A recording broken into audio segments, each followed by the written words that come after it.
So guys, technical difficulty. Sorry we're a little late this morning, but you can imagine, you can see a lot of activity and hear a lot of activity around us. And so we're just going to make sure we're good to go. Cool.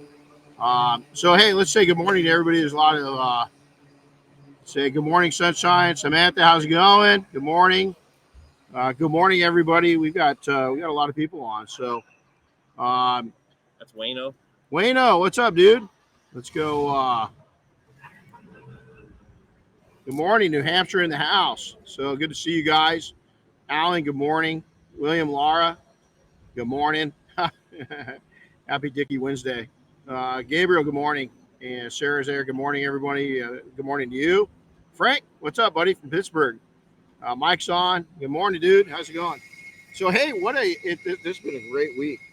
We're going to bring over some people and talk about the project going on behind us, day 3 of 6. So we're at the end of today. We hope to be close to halfway done. We're not quite there yet. It's not yet. So we're going to have to bust our butts. But we usually get here about 7:15 in the morning. We leave here about 6 o'clock at night. So we're trying not to, beat everybody to death, but been a lot of fun so far. So we're gonna I got some Q&A that I collected over the last couple weeks since we announced we're gonna be here. We'll go over that, and then we're gonna bring some people up and just talk about the project from the detailer's perspective, and just have some fun. And so we'll go from there. So. Let's go ahead and let's get Bobby and a couple of the other guys over. Yeah, you got it. Yep. So we'll do it from there. So but tell them a little about that airplane. So airplane behind us. So let's talk about Air Force One. Technically, this is not Air Force One. Technically, matter of fact, the two 747s that the current president uses, unless he's on board, it's not Air Force One. But we've got special permission, or I should say the museum and Boeing does, is for advertising and marketing purposes. They call this Air Force One because it brings a lot of people in and teaches them the history behind the aircraft. So we've got a couple guests, but so this plane served, it was the first plane to take a president for a jet flight. And so it took our President Eisenhower in 1959 was the first time that jets were utilized in presidential service. So Eisenhower utilized the plane, and then it went into the service with Kennedy, and then it went all the way through. There was a second one built. Its sister that became primary. This went to, it's a 1-2 team. Even to today, there's 2 Air Force Ones, or 2 presidential service airplanes. There's a whole fleet of airplanes that are used for the executive branch and so forth. But there's 2 planes dedicated to presidential use, and I believe they're going to stick with that. Usually what they do is the older one goes to kind of a backup situation, and then the primary. So we're going to kick off. It's hard to concentrate. There's a lot of noise going on. There's lifts going on, and we've got all kinds of stuff. And we've got booms. You can see, I'll hear in a second when they get up there. We've got people up in boom lifts. And how many lifts do we have here this year? 6? I think we have 8. 8 lifts. Yeah, we got 8 lifts going. You can hear them in the background. So we had our safety briefing. So let's run through, and we'll kind of share with you guys what we do every day. Is we get up early. We're at the hotel. We're at one hotel. We have breakfast. What time are you guys getting down there? 6 o'clock? 6 o'clock. Everybody's eating breakfast. I'm not a breakfast eater. I kind of get some stuff done, text with Diane, go through and try to clear out some emails, and then answer questions from the East Coast. Our East Coast brothers are up a little earlier. Just go and check some of that out. And then we take off for here. We go get our coffee, come in here, and at about 7:30, we're usually started, and then take a lunch break about noon, and then we go all the way at 5:30. We're starting to pull everybody off the airplanes, but it doesn't end there. We have to clean up. We have to put everything away, all the housekeeping, and so it's pretty intense. I think we last count there was 2,000 towels that we're using this year, and we launder them as we go now. And so those 2,000 towels, we go through. What would you say? How many towels will we launder them? Is it double? Easily. 4,000? What do you think? Double? Oh, yeah. Yeah, probably double. So going through about 4,000 towels, just towels alone. I think that's probably pad wise. Oh my God! I mean, there's probably Too many. Probably I'm going to say 400 or 500 in stock that are rotating, and we're cleaning the pads as we go. There's no way we can just grab a fresh pad. I mean, we'd be into it so much money. One thing that a lot of people, one of the questions I had was, how do you get paid for this? And we're all volunteers. Is Chris did a great job this year, and the industry came together and sponsored enough where Diane and I actually think that we're gonna walk out this year and not have out of pocket money, which is really nice because it really it's the first 2 times we detailed this airplane when we were restoring it, it did not look like it looks now. It was basically about as shiny as the back of my phone. I mean, it just had no gloss whatsoever. Those years were for profit. We made good profit off of it, but we did a little trade work and we got presidential approval from then President Bush to use the term detailer of Air Force One and the Air Force One detail team by donating that money back to the Air Force and DOD. Now, this is something we're going to deal with all day too. We're right at Boeing Field, and so there's all kinds of private jets and military jets, and that 777 yesterday. There's a 777, a brand new one, wings fold up on the end.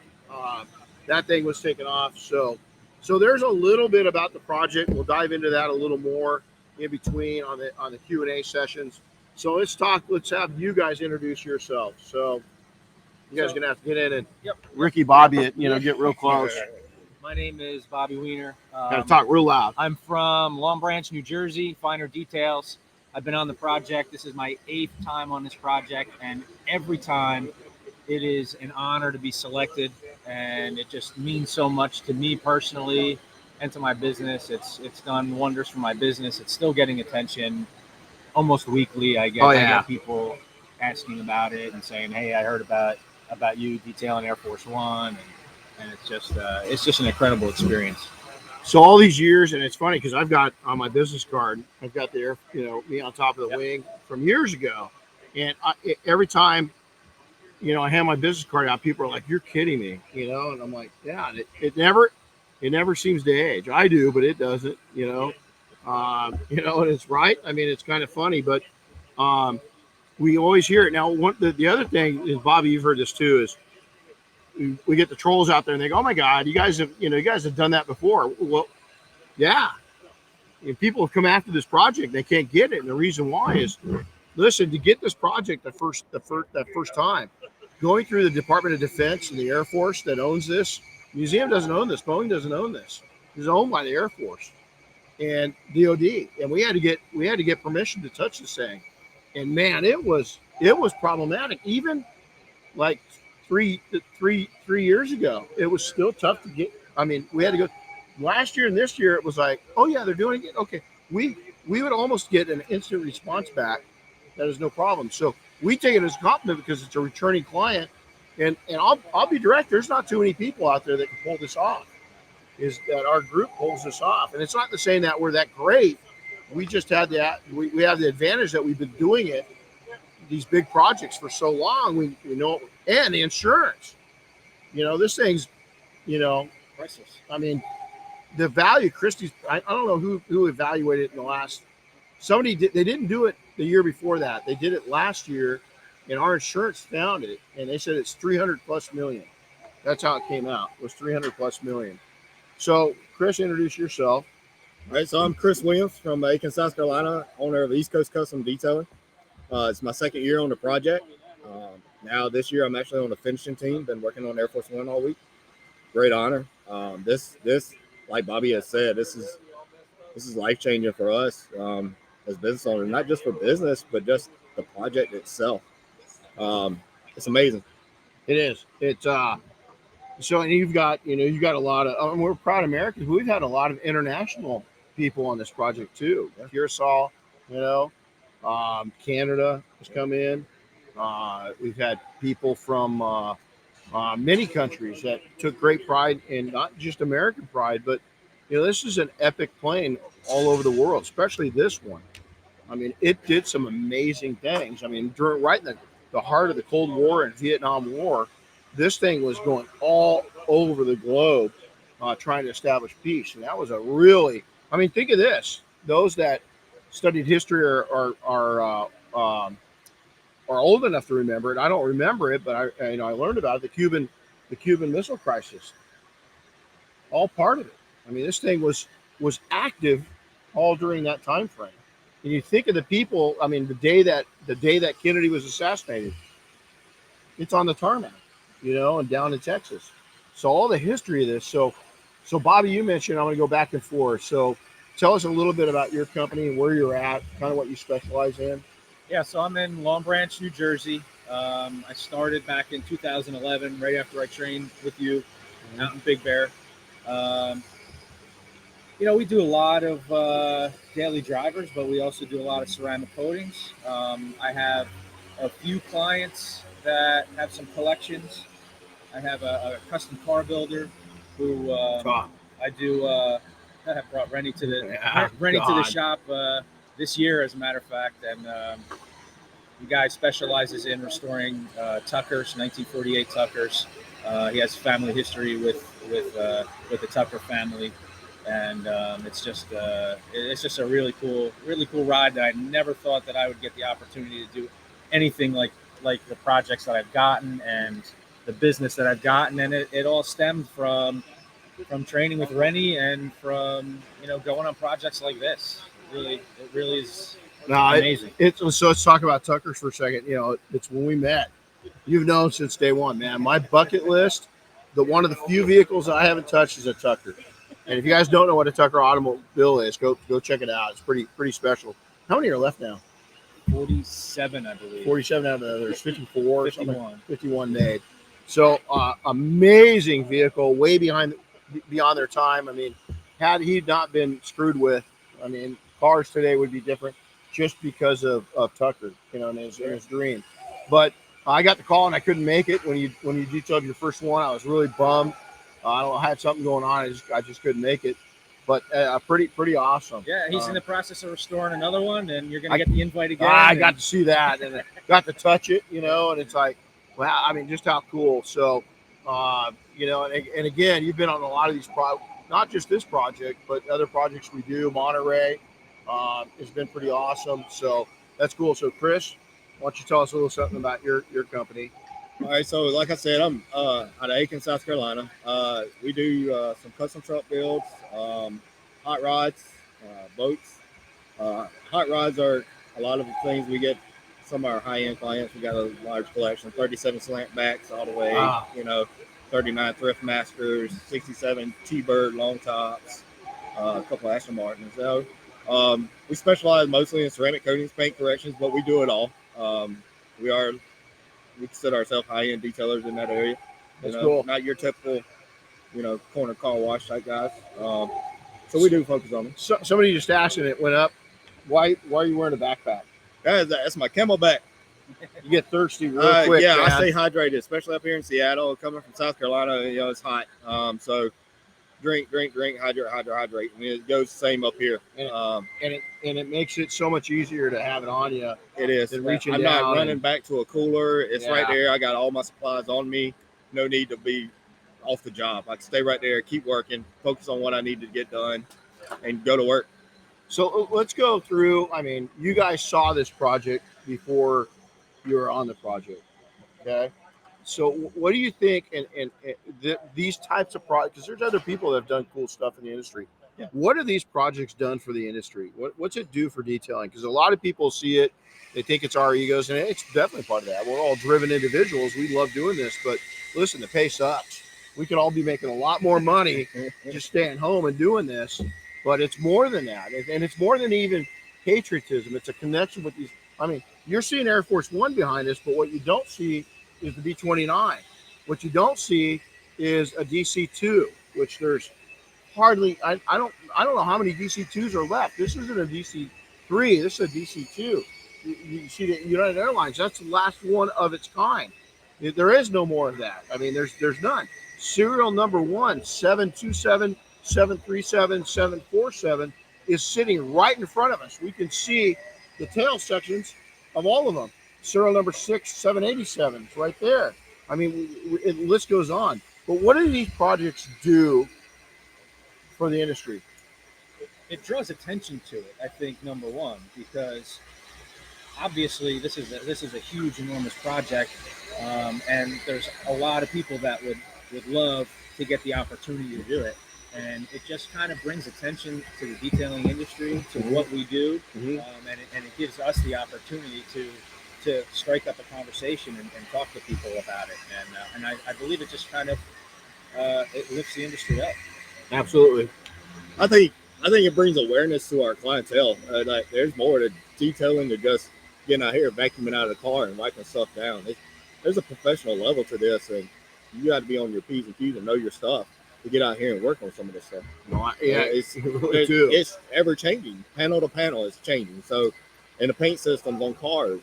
So there's a lot of things that this leads up to, and I think it brings awareness to our general public. They see us go out here and market ourselves. Yeah, of course. But like, hey, look, there's more to this than just washing a car with a sponge, and soap. So That's it. Yep. So, hey, we got Christopher saying, hey, everyone, killing it.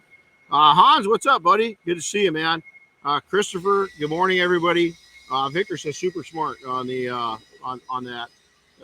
Tucker is special. Yeah, he is. Tucker, we have a Tucker here too, and he's one.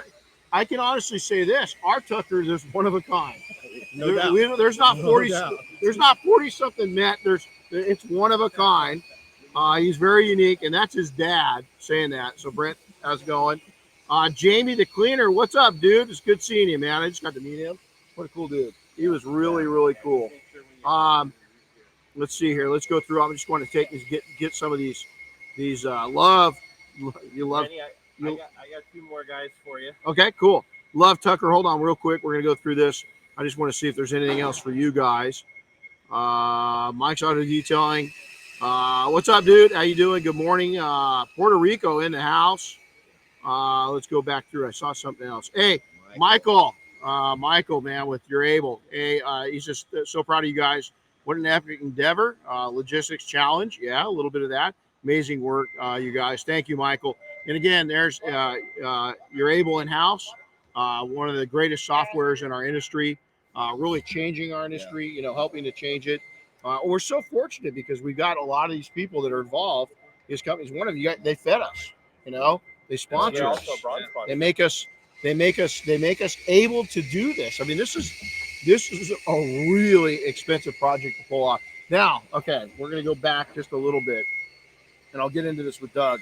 Your first year on this project, let's talk some of the differences real quick, and then we'll jump off of here. Hotel, night and day. Food, night and day. We would pitch in and buy Pizza and nasty pizza. Remember Harry? These guys are from New Jersey. What was Papa Pizza's John's? not very good at it. Yeah. I mean, we've got more equipment. What Keith brought with B&S coming in with the logistic wise and organizing everything. I mean, just night and day, right? Bringing the rad company in and getting all these towels. And just the location. The location alone is a big difference. We have a roof now overhead. We were across the street years ago, baking in the sun. If it rained, we got wet. We don't have that anymore. No, yeah. And so it's pretty cool. Well, gents, thank you very much. So we're going to take and come on in and get a couple more on there so get back to work. So let's go back through while we're setting up real quick. What I'm going to do, thanks, man. Hey, AFO, looking great. So Sarah asks, is there anything you apply for the finish to help the aircraft for next year? Absolutely, Beadmaker. We took it on the B-29, and what I'll do, maybe see if you can scan the GoPro over towards the B-29, just see if they can see it. I'm going to watch it. So you guys, it's going to be a little harder to do, but we're going to come over and you can see it in the background over there. It's kind of hiding, but you can see it. Looks really like a shiny piece of chrome now. But what we found out, there's a couple, and Sarah, this is a great question. There's a couple different coatings we could put over the top of aluminum, but what we found out is it dulls it down. The other thing is the Air Force and the DoD gets really nervous when you start talking about putting coatings on these artifacts. And so we got to be really careful with that. But what we found out is because we are undercover here now, is that the bead maker, what bead maker's doing is it's actually, this paint, the paint on Air Force One was last done in the 70s during the Jimmy Carter administration.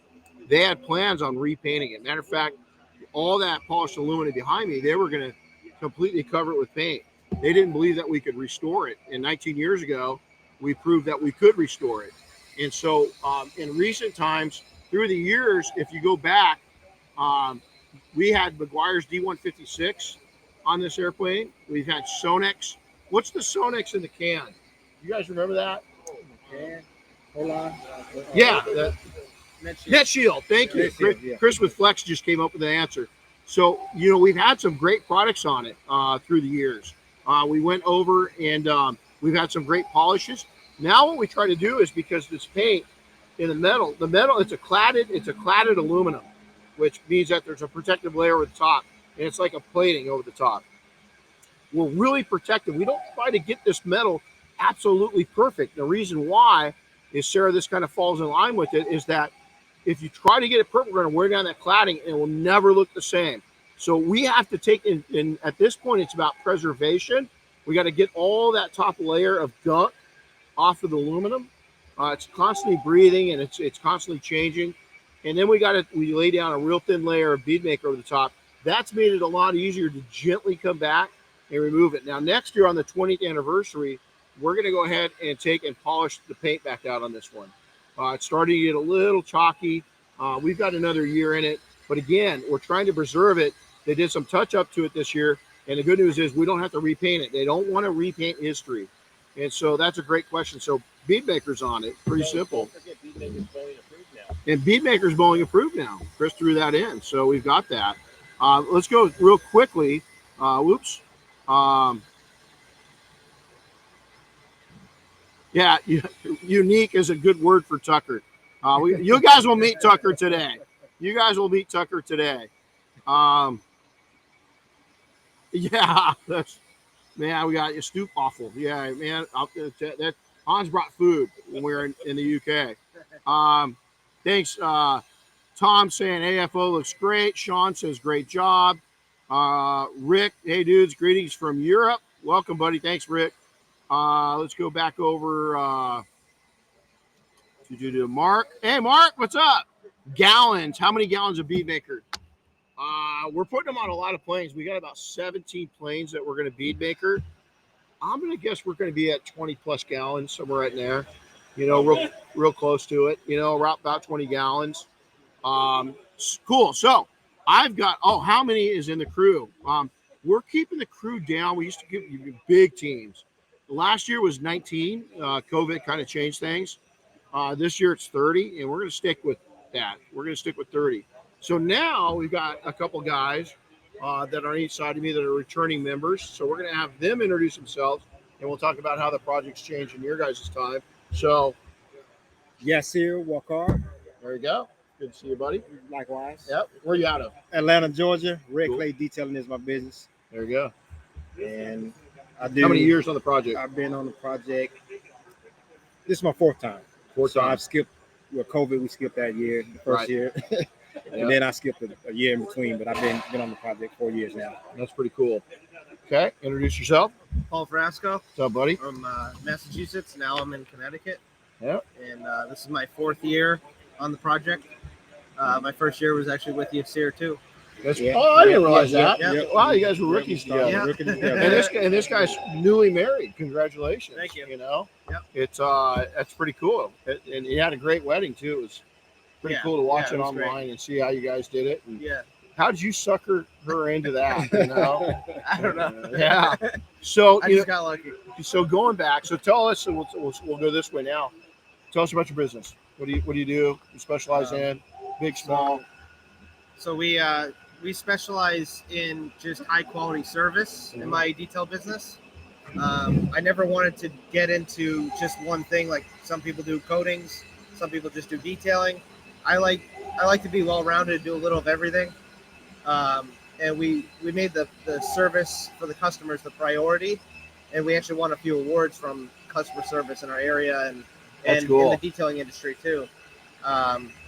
and that's been the focus, the quality of the work, the service. So we do regular full, inside outside detailing, paint correction, ceramic coating, paint protection film, but we're kind of 50-50 on the paint corrections and coatings and the regular detailing. We haven't gone away from the detailing because it keeps us busy.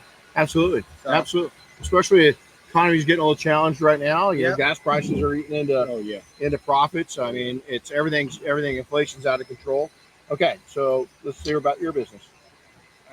Most of my business is paint correction and ceramic coatings, but I do interior detailing. As a matter of fact, interior detailing is how I built my business. So I got 2 of those lined up when I get back to Atlanta. There you go. So let me ask you guys. You guys, 4 years into this, you keep coming back. How's it? What's it done for your business? It definitely gets people eyeballs on my business because they see it and it piques their interest. So it starts the conversation and it gets them in the door, makes the phone call. Not a lot, but people say, "Hey, I saw your video, your Air Force One video on YouTube, or I saw a picture. What is this about?" They start asking questions about it. That's so cool. It definitely piques their interest. That's cool. Um, Same question. So it's what Yasir said. It's a conversation starter. It's really unique thing to say that it just gets people's attention. They're really curious of what it is. They want to know more, and it sets you apart from other detailers in the area. And it gets you outside of.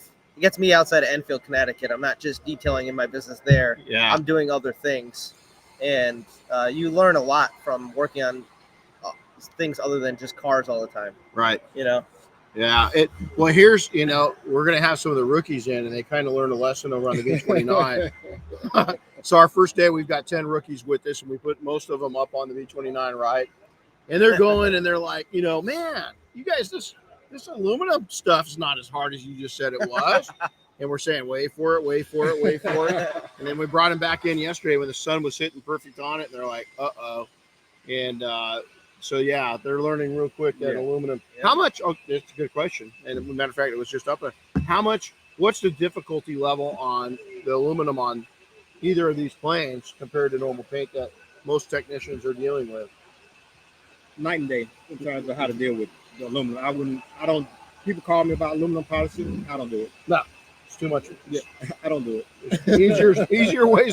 You guys that specialize in aluminum polish, and which I did for many years on aircraft, right?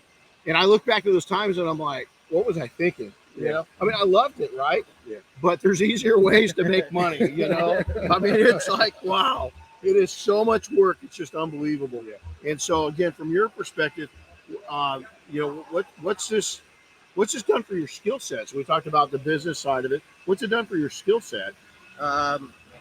It makes polishing paint so much easier. Like the GM black, I don't get nervous about that anymore. No. It's nothing. No. It's nothing. Yeah. When you work on hours and hours and hours of aluminum polishing, Yes. You can just look at what's happening in front of you on the paint and figure it out. It develops patience. So when Yep. you're polishing paint, you don't rush it. Right. Yeah. You don't have to rush it. Well, and somebody asked just a minute ago is what's the difference between this and an Airstream?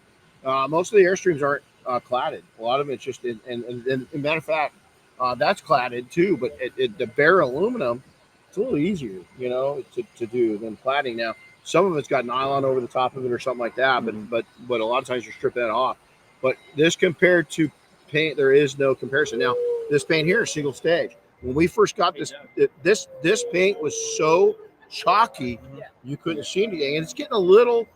Last year when we were here, there's zero chalk. This year, a little dullness, and we just didn't bid out taking.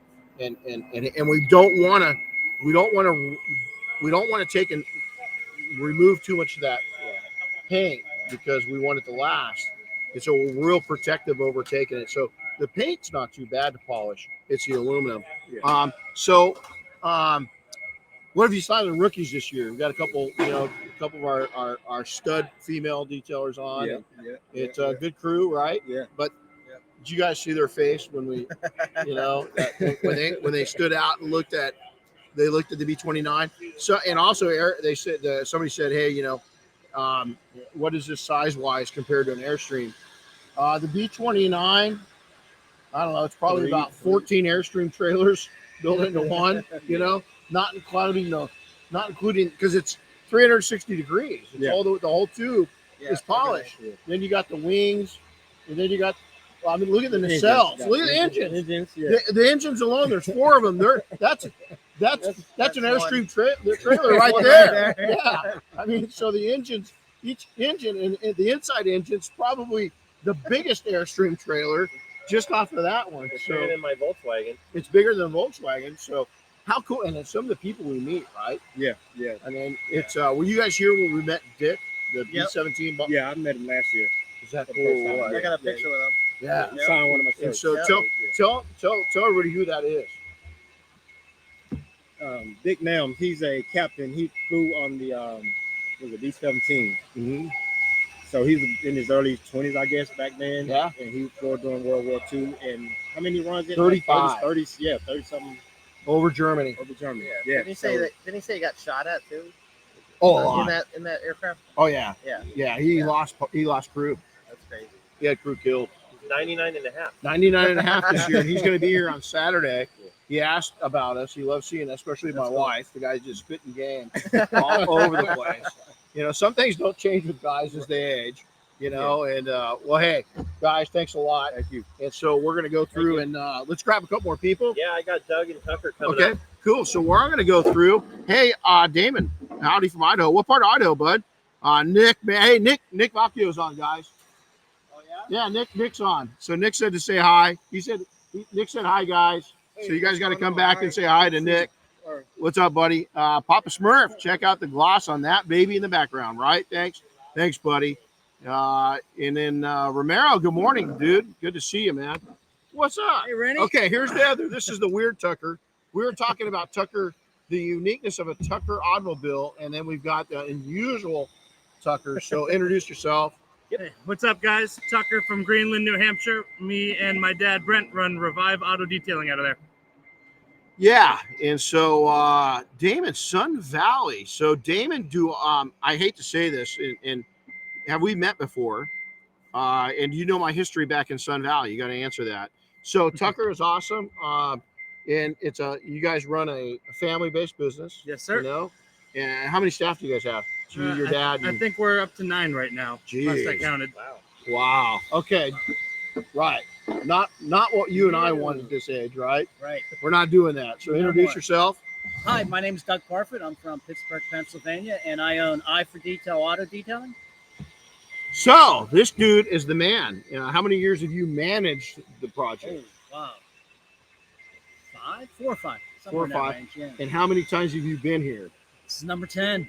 Number Wow, 10, Wow. man. I think next to me, that's it.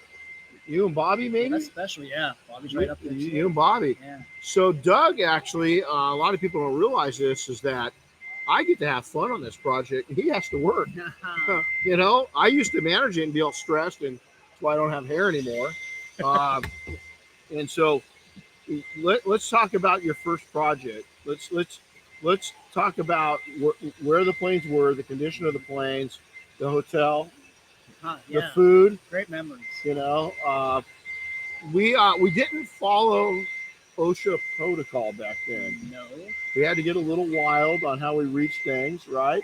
So just talk about the progression of the project, you know, from your early days all the way up to now. Yeah, right. So obviously, we're under pavilion right now. The planes were all outside, and so we worked outside in the sun with a nice pasty paint. And really, back then, you know, it was completely different. It was completely different. And we dealt with several steps on the paint, several steps on the aluminum, and now we got it a little more tuned in. But pizza every day. That was lunch, 7 days straight. Man. Well, we had to treat at McDonald's every once in a while. And we had, accommodations were fantastic. They were, trucker stops, and we shared them. But they, it was a lot of fun still. It was still a blast. But when you see the progression of this project, what it was, how we ran things, and now how we were able to get it more organized and bring the staff we bring now, and tuning these aircraft into where they are now. It's amazing where they've come over the years. It really is. It's so Tucker, Yes, sir. rookie. Yep. What was your first Okay, let's talk. Let's go back. So tell us a little bit about your business. What you guys kind of specialize in. What you guys do. So we're in our 6th year of business now. We did not start as a detailing company. Both my father and I were dealership vendors, running the lots, helping to fix used cars that came in, and we didn't enjoy it. So we both, I owned my own business at the time doing interior repairs. Revive started as a bumper repair company, believe it or not. And both my father and I started detailing on the side to bring in a little more money and enjoy what we were doing a little more. And in the first year that we did that with Revive, no marketing, not pushing it whatsoever, 40% of our revenue came from detailing. Wow. So That's pretty the cool. next year we dropped the bumper repair altogether, sold all paint supplies. I had sold my business and transitioned into business with my dad to help run. Your first hire is the hardest. So having me come on and do the legwork while he was able to work on the business allowed us to grow pretty quickly. Now we're on our second physical location. We've stopped mobile detailing and we really prioritize paint corrections, ceramic coatings. We're on track to do about 200 coatings this year. That's awesome. That's awesome. Harry, he just said hi. Oh, what's up, Harry? man? How's it going, Harry? Good to see you, bud. And then Mark says, hey, make us all proud. Keep up the fantastic work. Love that Detail Mafia. Have a great day. Ladies and gents, awesome, man. Damon, again, I've got a history in Sun Valley. I lived there for many years. 2 of my youngest kids were actually born there. So pretty cool. We have met. And sorry if I don't, I'm good with faces. So about 20 years ago. So, oh, shit. Okay, Damon, I got you. I detailed my first car with you about 20 years ago. Wow. Okay, got you, Damon. That's unreal, man. That's unreal. I wasn't even doing much So- 20 years ago. Yeah, you still don't. That's what staff is So for. let's talk about. Doug's gonna love this one. What you got? Oh, no, I was gonna say I wanted to bring up the flag and the importance of the flag on Okay. the project. Oh, cool. Well, a couple different things. We'll have to find it today as you go through. We'll find it. It's moving. It's What moving. the flag on Air Force One?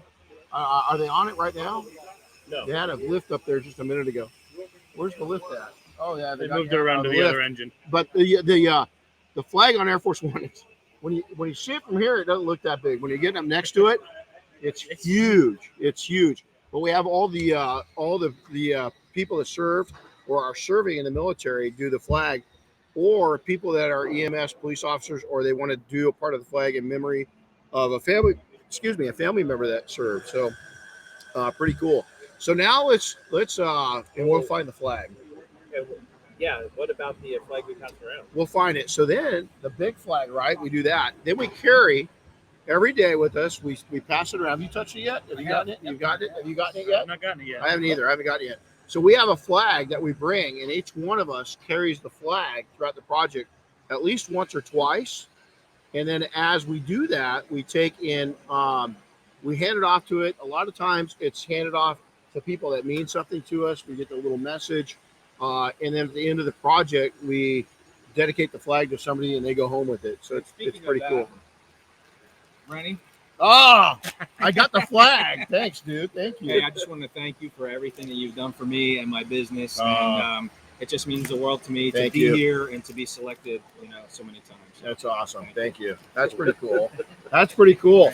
And so here's that flag. And so I'll carry it around for the next hour or so. And then just like Bobby came up and said something to me, I'll give it to somebody that it means something. And some people will get it 2 or 3 times.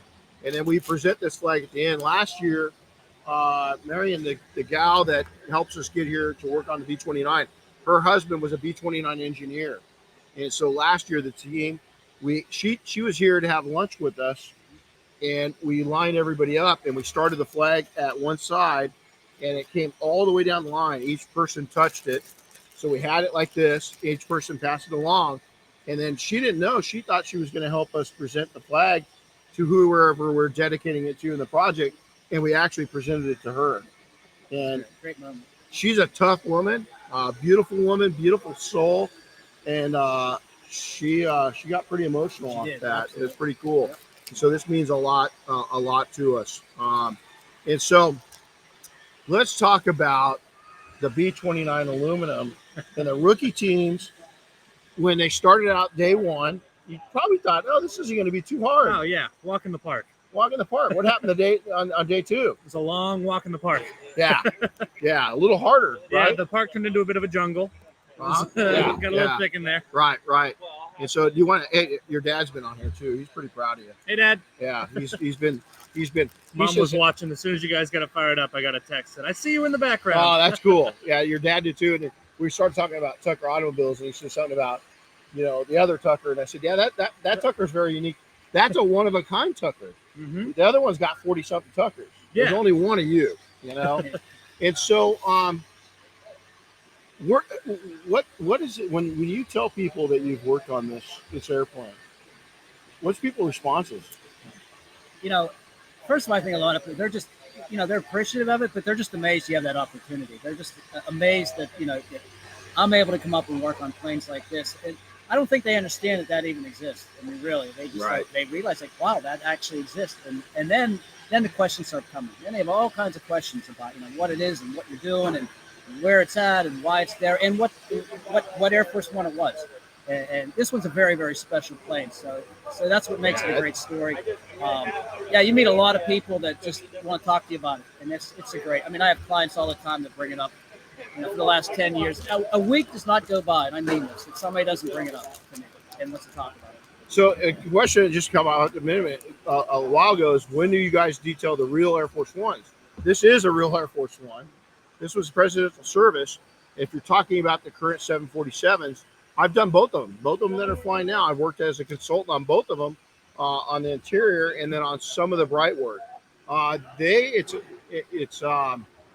a very unique situation with the current 747s. And so honestly, I've worked on the Reagan 707 down at the Reagan Museum. We were consultants on that one. In the early days, they had it all torn apart. They wrapped the aluminum to try to protect it, and they're actually damaging the aluminum. So I went down and spent a whole day unpackaging all the aluminum panels to get them out of the package they put them into, because it was sweating and causing the aluminum to look like it did on the B-29. And so we were consultants. We actually taught the company that put the plane back together how to polish the aluminum out.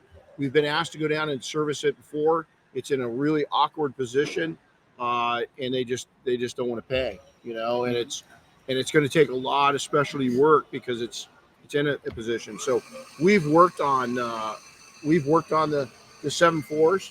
I'd much rather work on this one. The history of it, nostalgic. It's pretty cool. So what do people say?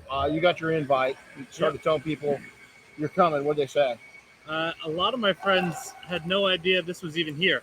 I'm from the East Coast, so nobody around where I was even knew about this. So it's cool to kind of bring awareness to the fact that this museum's here. I didn't know where the museum was. I knew about the Air Force One project, but I still remember it. I was sitting down at the beach in New Hampshire late at night, hanging out in my car, and I saw an email come up about 9 o'clock night my time, and called my dad right away. And I said, "Did you just see that email that came through?" So it was kind of crazy, tell my friends about it, and they just think it's the wildest thing. Because, just a couple of years ago, I was not detailing cars, and now to have this opportunity and come out here and help preserve the history is really cool. It is. You guys are going to hear somebody yelling in the background. What that is these guys learned on the B-29 is that's keeping their cadence going. And what they're doing is they're telling down, right, down, left, up, right, up, left. And so they're counting out cadence. That actually helps you not do what you guys did and get weird patterns where it looks like a quilt, Yeah. So That's custom over there. But it's looking good. And we got one more along. pass. We'll put the finishing team. So Thank you. Doug, thanks, buddy. Appreciate it, Renny. Thank you. You got it, man. Awesome. All right. So a couple questions we'll answer. We're going to have the next guys come in. So, hey, Dennis, good to see you. Another Idaho guy. Hey, Dennis, do me a favor. If you got any connections at the school district in Idaho, go throw in a good word for Chris's wife, because they want to move to Idaho badly, and she needs a job at the school district. So Romero says the other Reagan Air Force One is at the Atwater, California Museum, and it needs some work. Sad to see the condition. Man, we need to get up there. Yep, and on the Air Force One, if the president's on board, I stated that earlier. But the museum and Boeing has got permission from the Air Force, because this aircraft is grounded, to officially call it Air Force One for marketing reasons. And why they do that for marketing reasons is because a lot of people don't understand the history of Air Force One. But you are right, in the event that this was ever to be airborne again, which, believe it or not, these planes have got to be kept in semi. It will never fly again, but they've got to be kept in good enough condition to where if they did want to take and throw new engines on it, is they could bring it back up to airworthy status. Is it going to ever happen? No, it costs way too much money to ever make that happen, and they don't want to take a chance on the history being lost on this thing. So, absolutely stated that at the beginning. Only Air Force One when the man, or maybe the woman's on it. Eventually, when we get a female president, as soon as the sitting president gets off that aircraft, it is no longer its normal call signal. All right, so excuse me. We got a couple a rookie and a rookie and a wokey. And so introduce yourself. Rick Kolb, Greenville Spartanburg, Spot Free Detail. There you go. Chris Lee with McMinnville Auto Detail in McMinnville, Oregon. Right on. And so, what did you think when you walked up when you came in here? What was your first thought when you walked up to this thing, the B-29? And it was just a humbling experience to walk in and see such a beautiful plane and the history behind it. It was breathtaking. I mean, I couldn't say any more. Pretty cool. Isn't Yeah, it? absolutely. Pretty cool. Now, you're one of the rookies that you can speak honestly. You get on the B-29 over there that first day, probably thinking, hey, man, this aluminum's not too hard. Is that kind of accurate? Yeah, absolutely. And then after we pointed some things out yesterday, did it get a little more difficult? I don't think it got more difficult, but what it did was it united us as a team. The first day, we kind of, we tried to stick together. The second day, we formed a team and we were connected, and we had more of the flow, the right, the left, the up, the down patterns that we needed, and we could really tell that the team came together. So it was. That's a huge part of it. Now, you were a rookie last year. Coming back on the project this year, did it change much? Did you? Just like Rick said, when you walk in, even though I've been here before last year, the plane still will take your breath away. The pictures you take last year don't do it justice until you walk up to it. The thing I learned this year so far with that B-29 is people think it's all the same. That plane changes throughout the day. It'll be easier to work on when it's cooler. By the time the sun's on it, it's warmer. It's a whole different process. There's different panels on there that it's been just replaced over the years. Yeah, it's completely. There's some 0 bullet holes in that thing that they patched up during the war, where it got hit. And we got 3 years ago, we got to meet the pilot that was flying the airplane when it got hit. And it was I won't go into details of what he said because it might be a little too much for people, but it was pretty interesting. So some of those panels have been replaced during wartime. Some of them afterwards, during the restore of the project. What hit me the hardest was we walked away from it last year with these planes looking like mirrors, proud. We put in 7 days of hard work, and then when we got here, first thing Monday morning, it was interesting to see how much they changed in 365 days. I've had people ask, why do those need to be done every year? They don't fly. Do they really need to be done every year? They do. They do. Even see, and a lot of people. That's a great point. Dust in a museum. Dust is really corrosive, and so these things, even when the walls go into this building, when I started with it 19 years ago, all of these planes were. Well, this one, the DC-2, was flying still, and so this one was going up, as was the B-17. It was still being taken up. All the other ones have since been grounded, and again, some of these are in flight-worthy condition. Some, no way they'll ever fly again, and nor would they want to. They don't want to lose the history. But dust is corrosive as heck. So even in a really good environment, you've got to keep them clean. And bare aluminum, even in a controlled environment, is going to change. So we've got a we've got a couple airplanes within the museum, totally air conditioned, climate controlled, filtered, and we've got to go back in and redo the aluminum on them because they're tarnished. And so, and you don't want to keep it allowing it to tarnish, because the more it happens, the more aggressive you're going to have to be to get it off of there, and then you take the added risk of damaging it. And so that's why maintaining these are so important. So tell us a little bit. Let's go to you first. Tell us a little bit about your company. Now, you, in the last 3 years ago, you've been in your shop, right? You went from mobile and working out of home a little bit, right? I wasn't mobile. I had just a shop, just a home shop in my garage. And so you built you moved into a new location. So tell us a little bit about what you guys do, and then how the shop's gone. Yeah, so McMinnville, Oregon's 35,000 people, small town.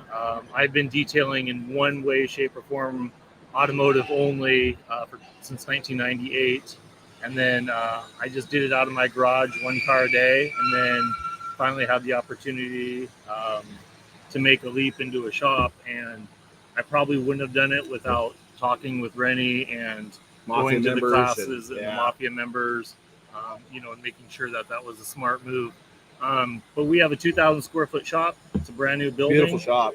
3-car shop. We specialize in general interior, exterior details, ceramic coatings. We are doing window tinting and paint protection film, but our main bread and butter is actually just the average complete detail inside and out with a one-step polish. We don't really dabble into the car dealerships too much, but we're in a country town, so our cars are Subarus and F-150s, minivans. We don't have a lot of high-end performance cars, but I just have 2 staff members. We each do 1 car a day. We try to focus on the quality over the quantity. We're not a production shop. And I would say, in my case, the one thing that sets me apart from other people is I try to run a lifestyle detail shop. So, yes, I have to make a living and earn money, but that is not the most important thing. I like to spend time with my wife and enjoy life, because we all know it goes quick. It does. And you do a great job of that. I won't even call it balance in your case. I think that you're a guy that built a life and sprinkled the business in where it fits right. Most people take and build a business and then try to sprinkle life in. And I think you've done it right. So that's cool. All right. Tell us about your business. So I've probably been detailing cars off and on for about 20 years, and decided to launch my own business, Spot Free Detail, and been at it 5 years now. We are completely mobile. I believe that we bring, the key is to customer service and bringing it to you, instead of the customer bringing it to the shop or having to drop it off, so on and so forth. I've been in the restaurant hospitality industry for over 15 years, so I got a chance to know a lot of people within the community and whatnot. That's cool. And that's really what helped my business. When I wasn't in the restaurant, I was detailing on the side. When I decided to finally take the leap, I remember distinctly going in and telling my wife, I said, hey, I'm going to go buy a van and throw some equipment in it, and I'm out. I had that conversation. I remember that conversation with my wife. Mm-hmm. And, it's funny because she wasn't crazy about me jumping in and buying a van and a bunch of equipment. So literally we took a Kia Soul and threw a bunch of equipment in the back of that and went for it and grew.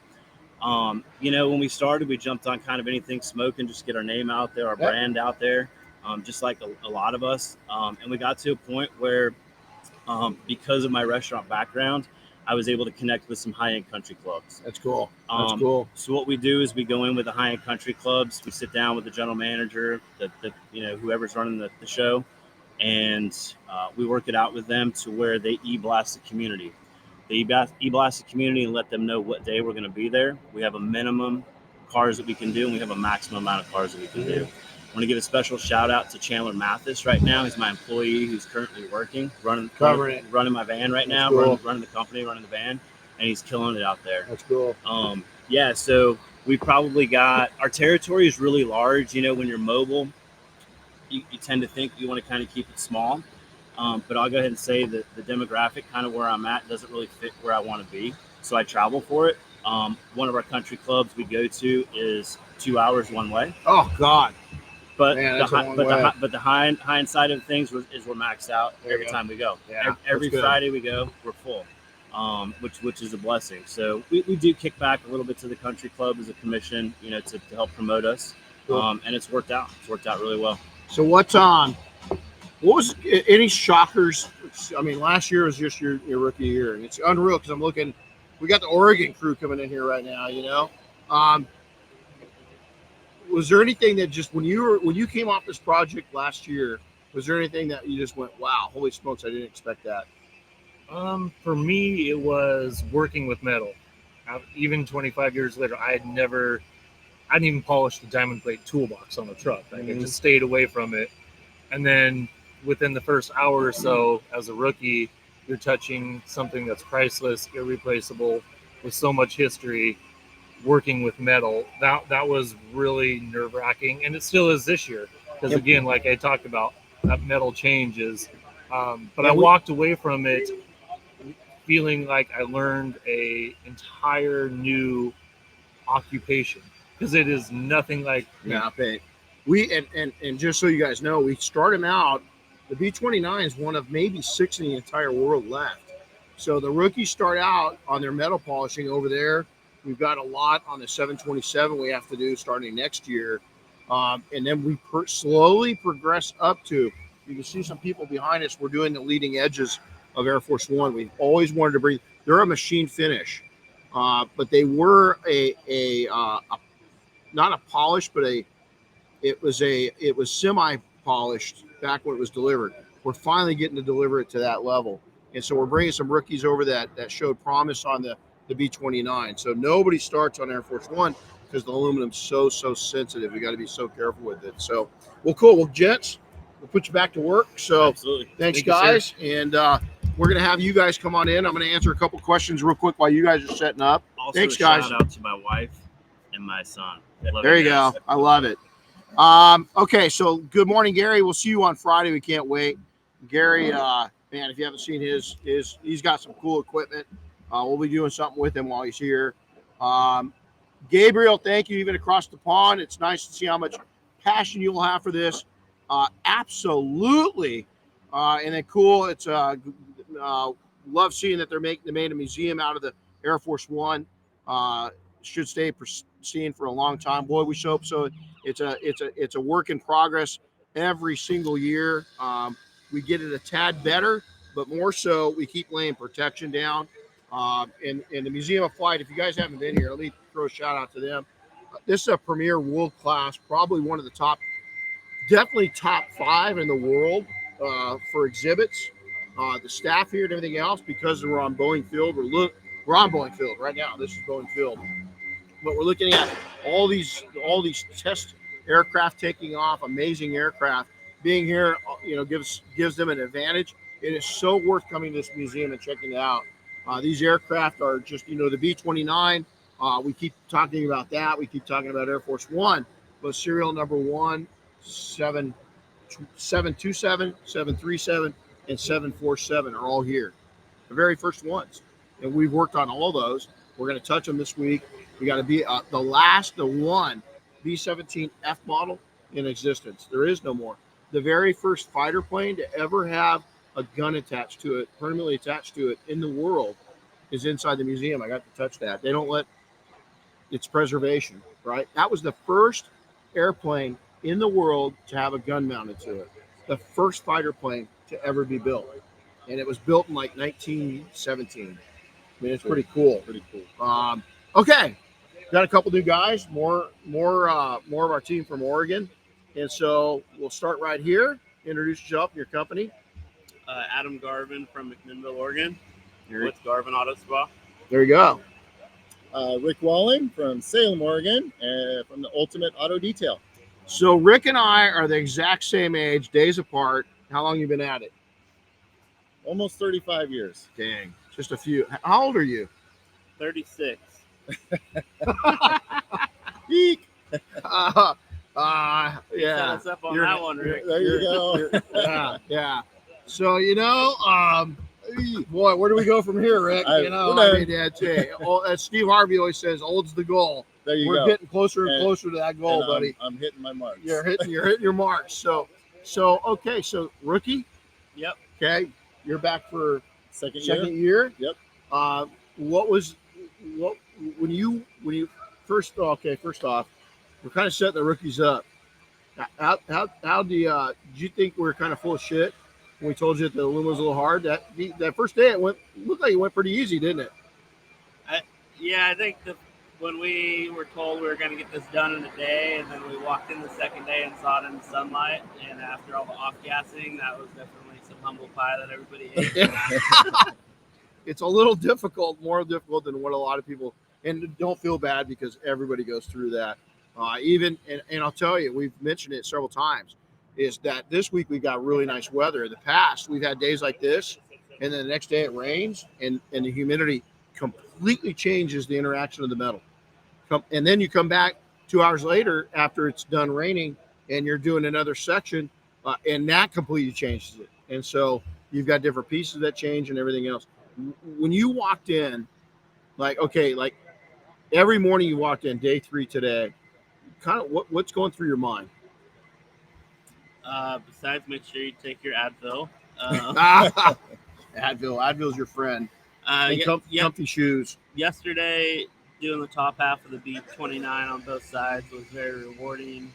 It was nice to be in the lift all day with Tucker and Dan and the camaraderie that we built with that, but just also seeing as the day progressed how much more efficient we got as a team and in our process and cycling, and how that aluminum changed through the temp of the day and the humidity of the day, and how we tackle that as a team. So coming in this morning, you could definitely pick apart, like I could reflect back and see, okay, that was a part of the plan that I thought maybe we used a little bit too much pressure, and today you saw that because the polish was a little darker, didn't quite cycle out and burnish out like you wanted it to, and today that metal doesn't lie. So No, lot different than paint. You talk about putting a light on some paint, put some light on some metal.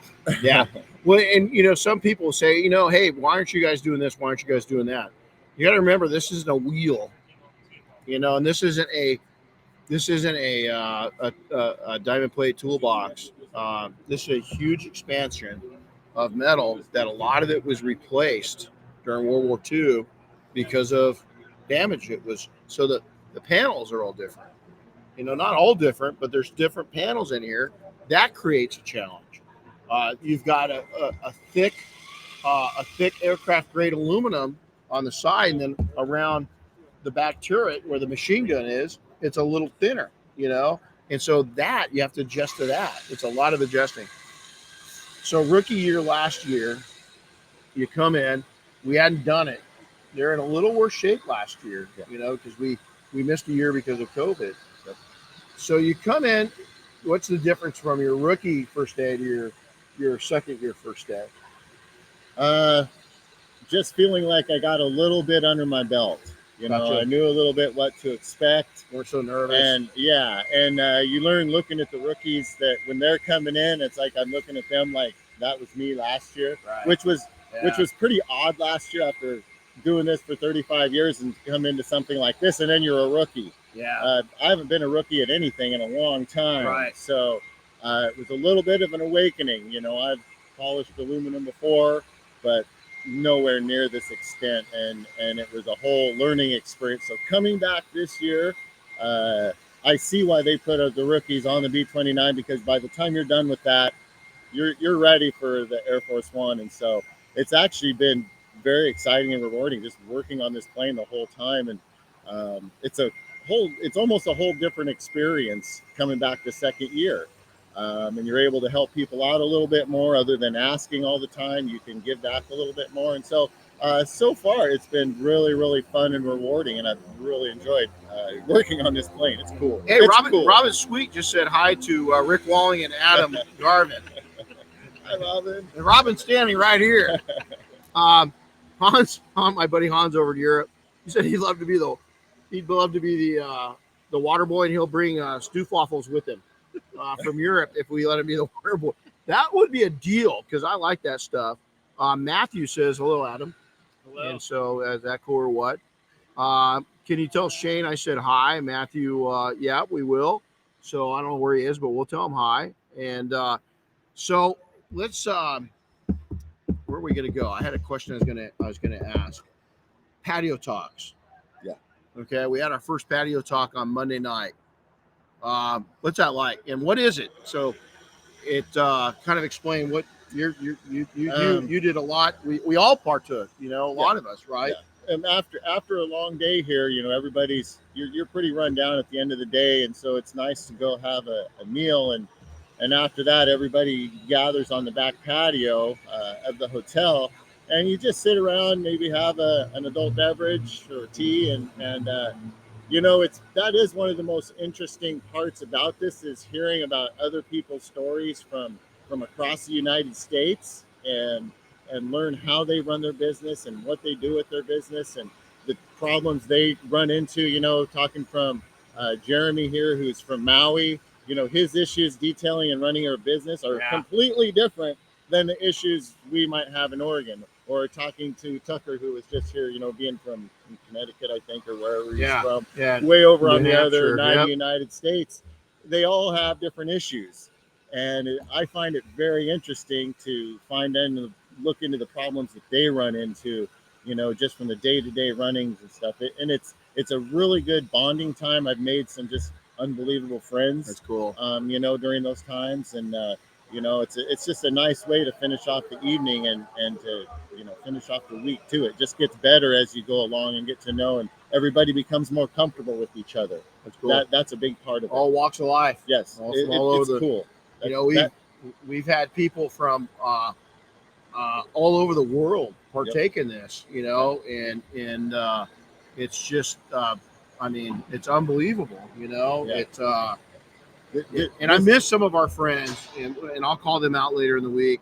Some of our international friends that just, we couldn't make it because of the world situation. One of the most interesting things, this year was the gentleman who came over from Flex. The guys came from Germany, and so cool having those kind of guys there. They've been out on our patio, chatting with us and stuff. And just to go more on what I said before, it's just meeting all these different people, and those guys are super cool and funny. They're funny as heck, to be around. I really enjoy that. So patio talks. Patio talks for me, you're so focused on the technical aspect of your day while you're here at the museum and working on these planes. We go unwind, have dinner, and then we go out on the patio talks, and it's an opportunity for us to pour into one another and refill our cups and be energized and thinking about fresh ideas from an entrepreneur aspect and business sense and personal finance. That I think it really refreshes people, that they wake up in the morning and they're full of energy and ready to go at it again. So I definitely saw some lights go on that first night of the patio talk, and some people doing some critical thinking on what their path is going to be forward when they leave here at the end of the week. Right, absolutely. And we talked about some big stuff that sometimes we as small business owners, we don't think big. We kind of limit ourselves, and we really opened up to co-ops and joint ventures and all kinds of stuff the other night. That it was the biggest talking we've ever had as a group. It was really cool to see us grow.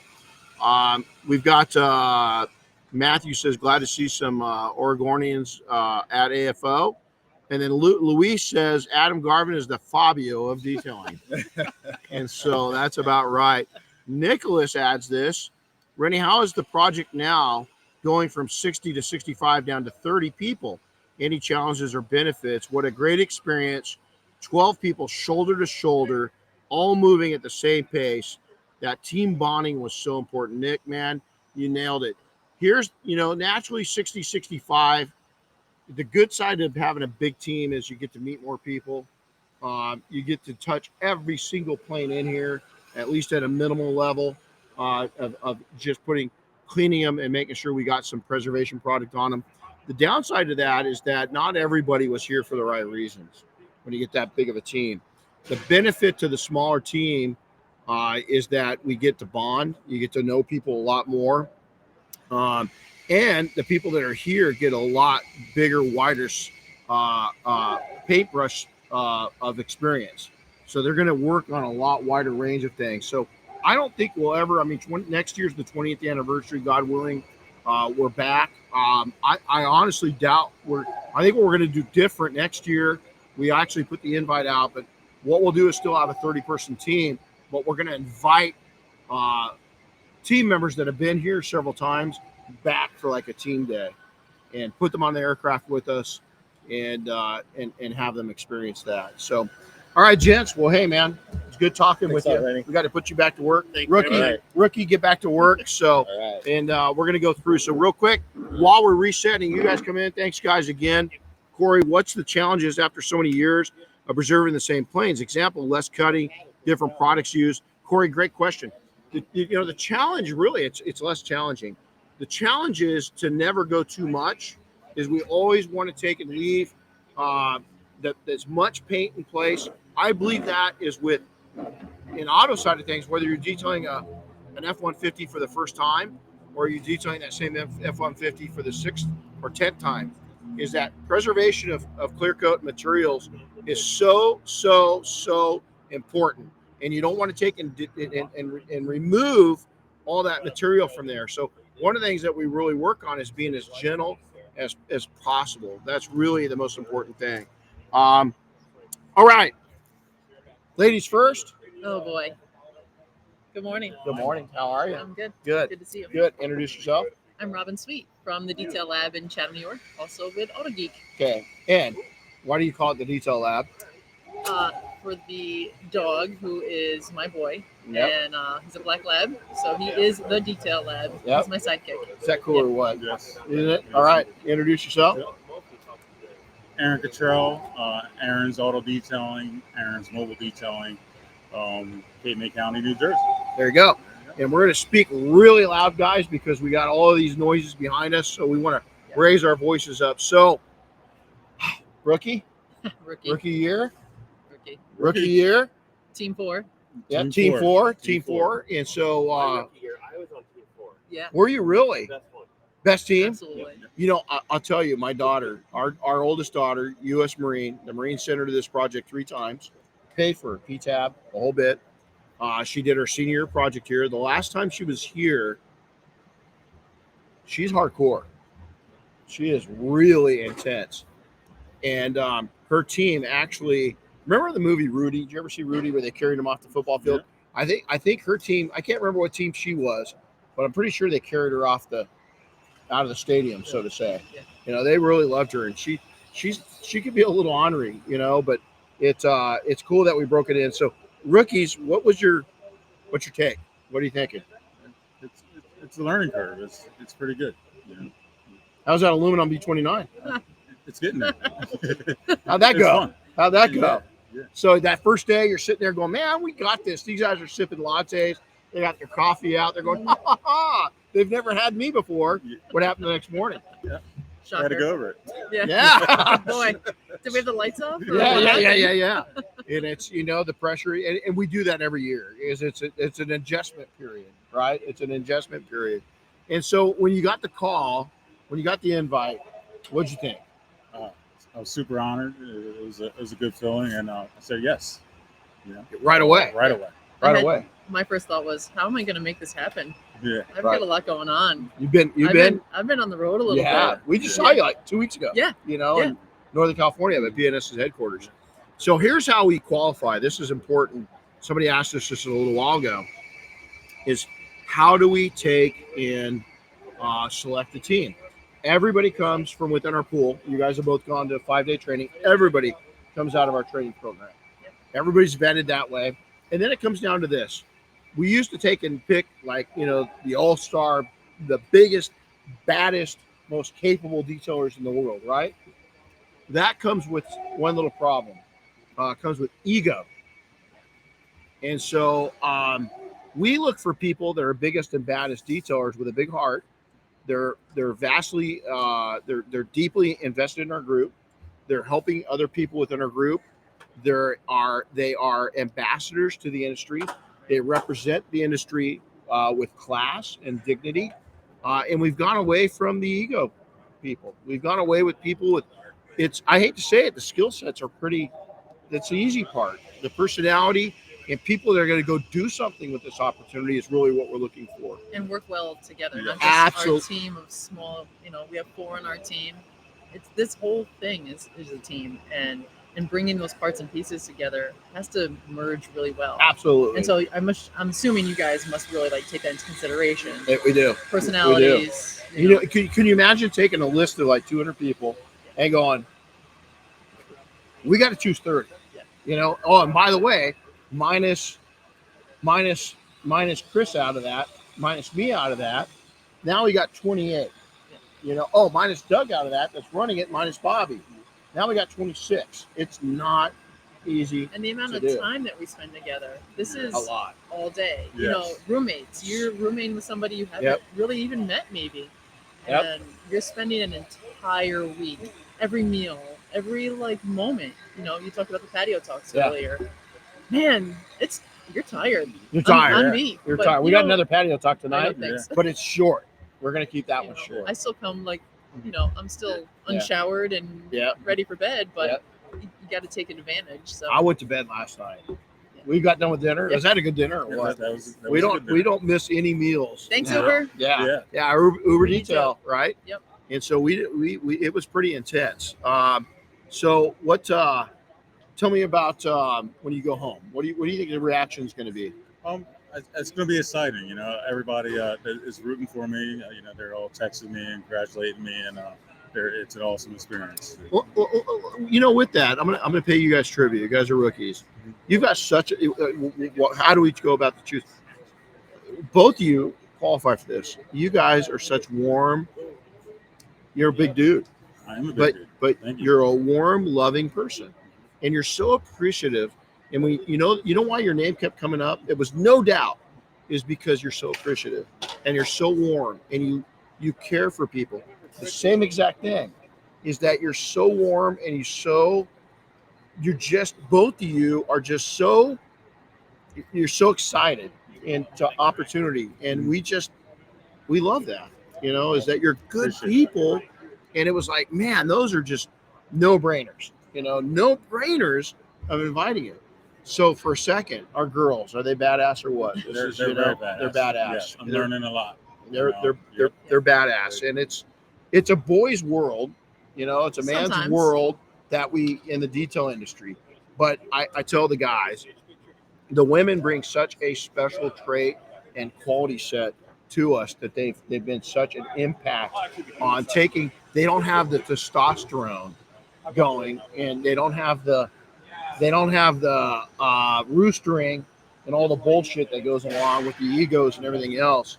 And it's so cool to see. So when you go home, what's your friend saying? What's your parents saying? I want to hear this. I have no idea. Really? Yeah, they share all of my posts. Really? So Dad just wants to know what's going on here. Really? Yeah. He's like, wow. Yeah. He's got to be proud. And everybody else is just like, so you're gonna start polishing aluminum? No. Yeah. That's 10-4 Roger Dodger. I don't know if you guys picked that up, but it ain't gonna happen. I'm good. It's funny because I made my career so much. We started. That's what got us this. It was in 2002. I was doing a lot of corporate jets, and all the leading edges and everything else, and we made a name for ourselves.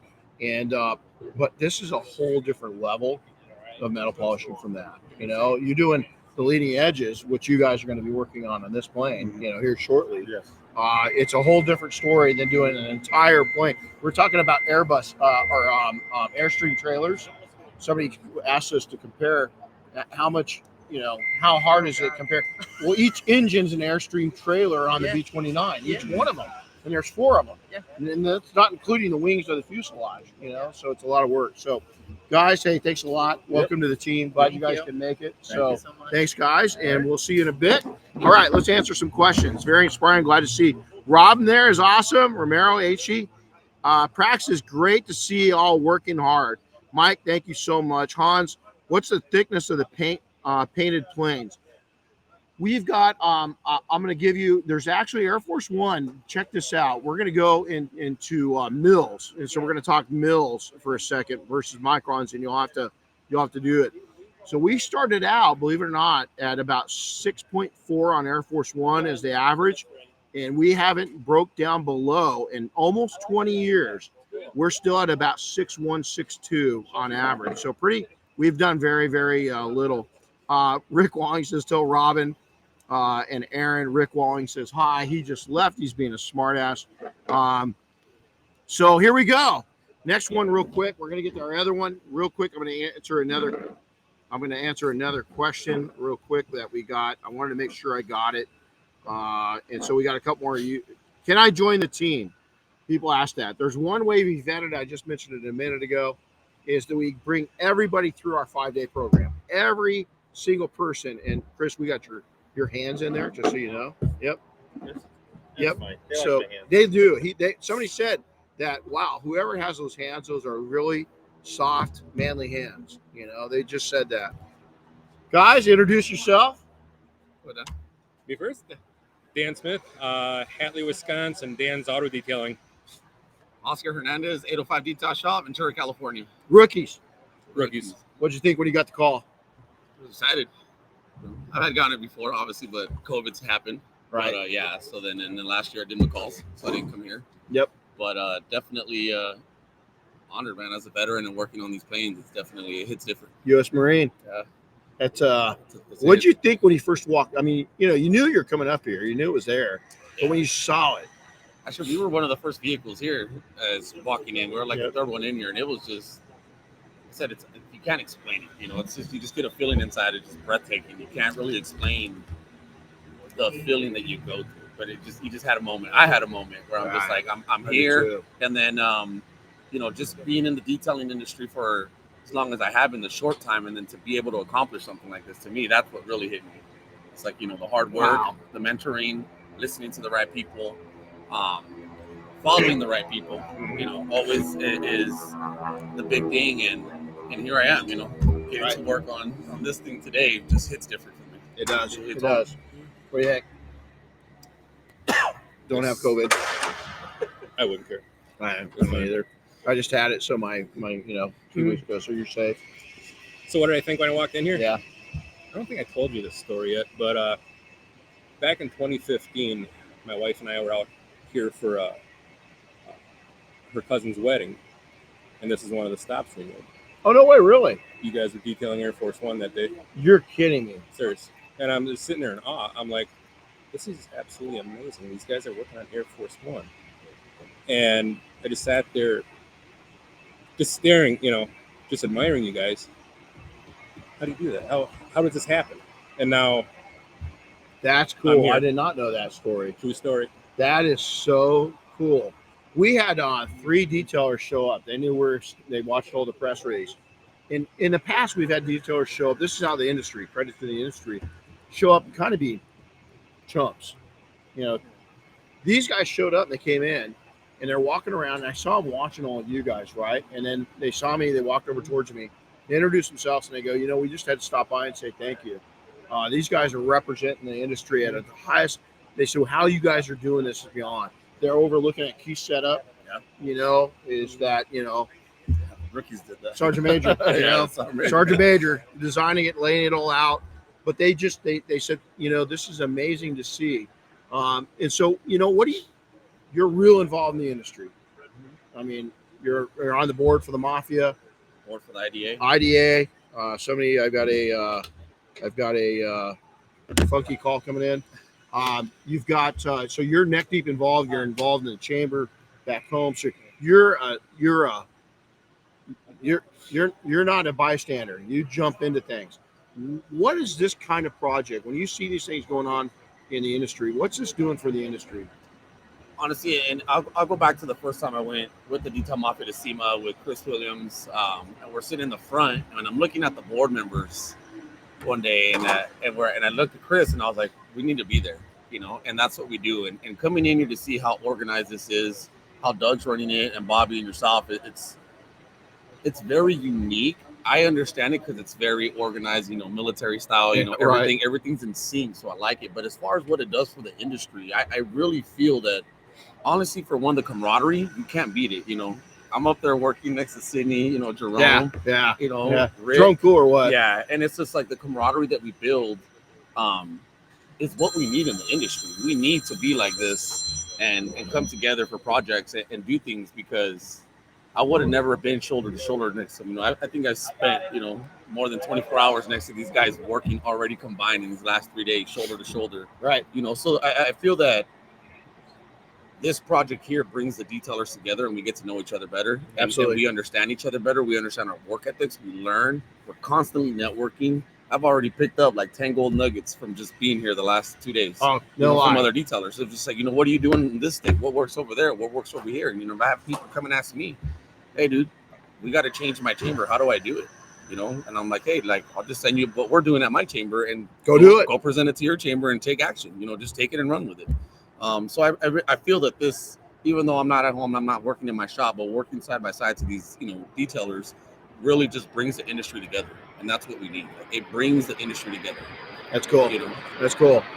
Yeah. Same question. What do you think it does for the industry? So you took note of it. You're walking through here. We're working on it by chance. You don't know us. What's been the reaction to people that you told that you were here this week? What have they said? Censored answer or honest answer? No, honest. I don't care. Honestly, pretty much the first reaction I got, and this is no exaggeration, holy shit. Just holy shit. Yeah. Yeah. Yeah, that's, people are pretty much amazing at that. You can do something as you have access to say, I say not everybody has access to something like this, but you're part of this group, you're part of this team. Right. And that's the one thing I noticed walking into here, the first day, like I say, everybody's getting their feet wet, but I mean, this is like a family here right now. I mean, this is a pretty tight team. It's impressive. This is nice. This is nice. You guys got a lot closer on Tuesday. Oh yeah, morning on B29. Yeah. That's not even the right words. No. Is guys, the aluminum, it shocks everybody on the techniques you got to use to get the results we're looking for.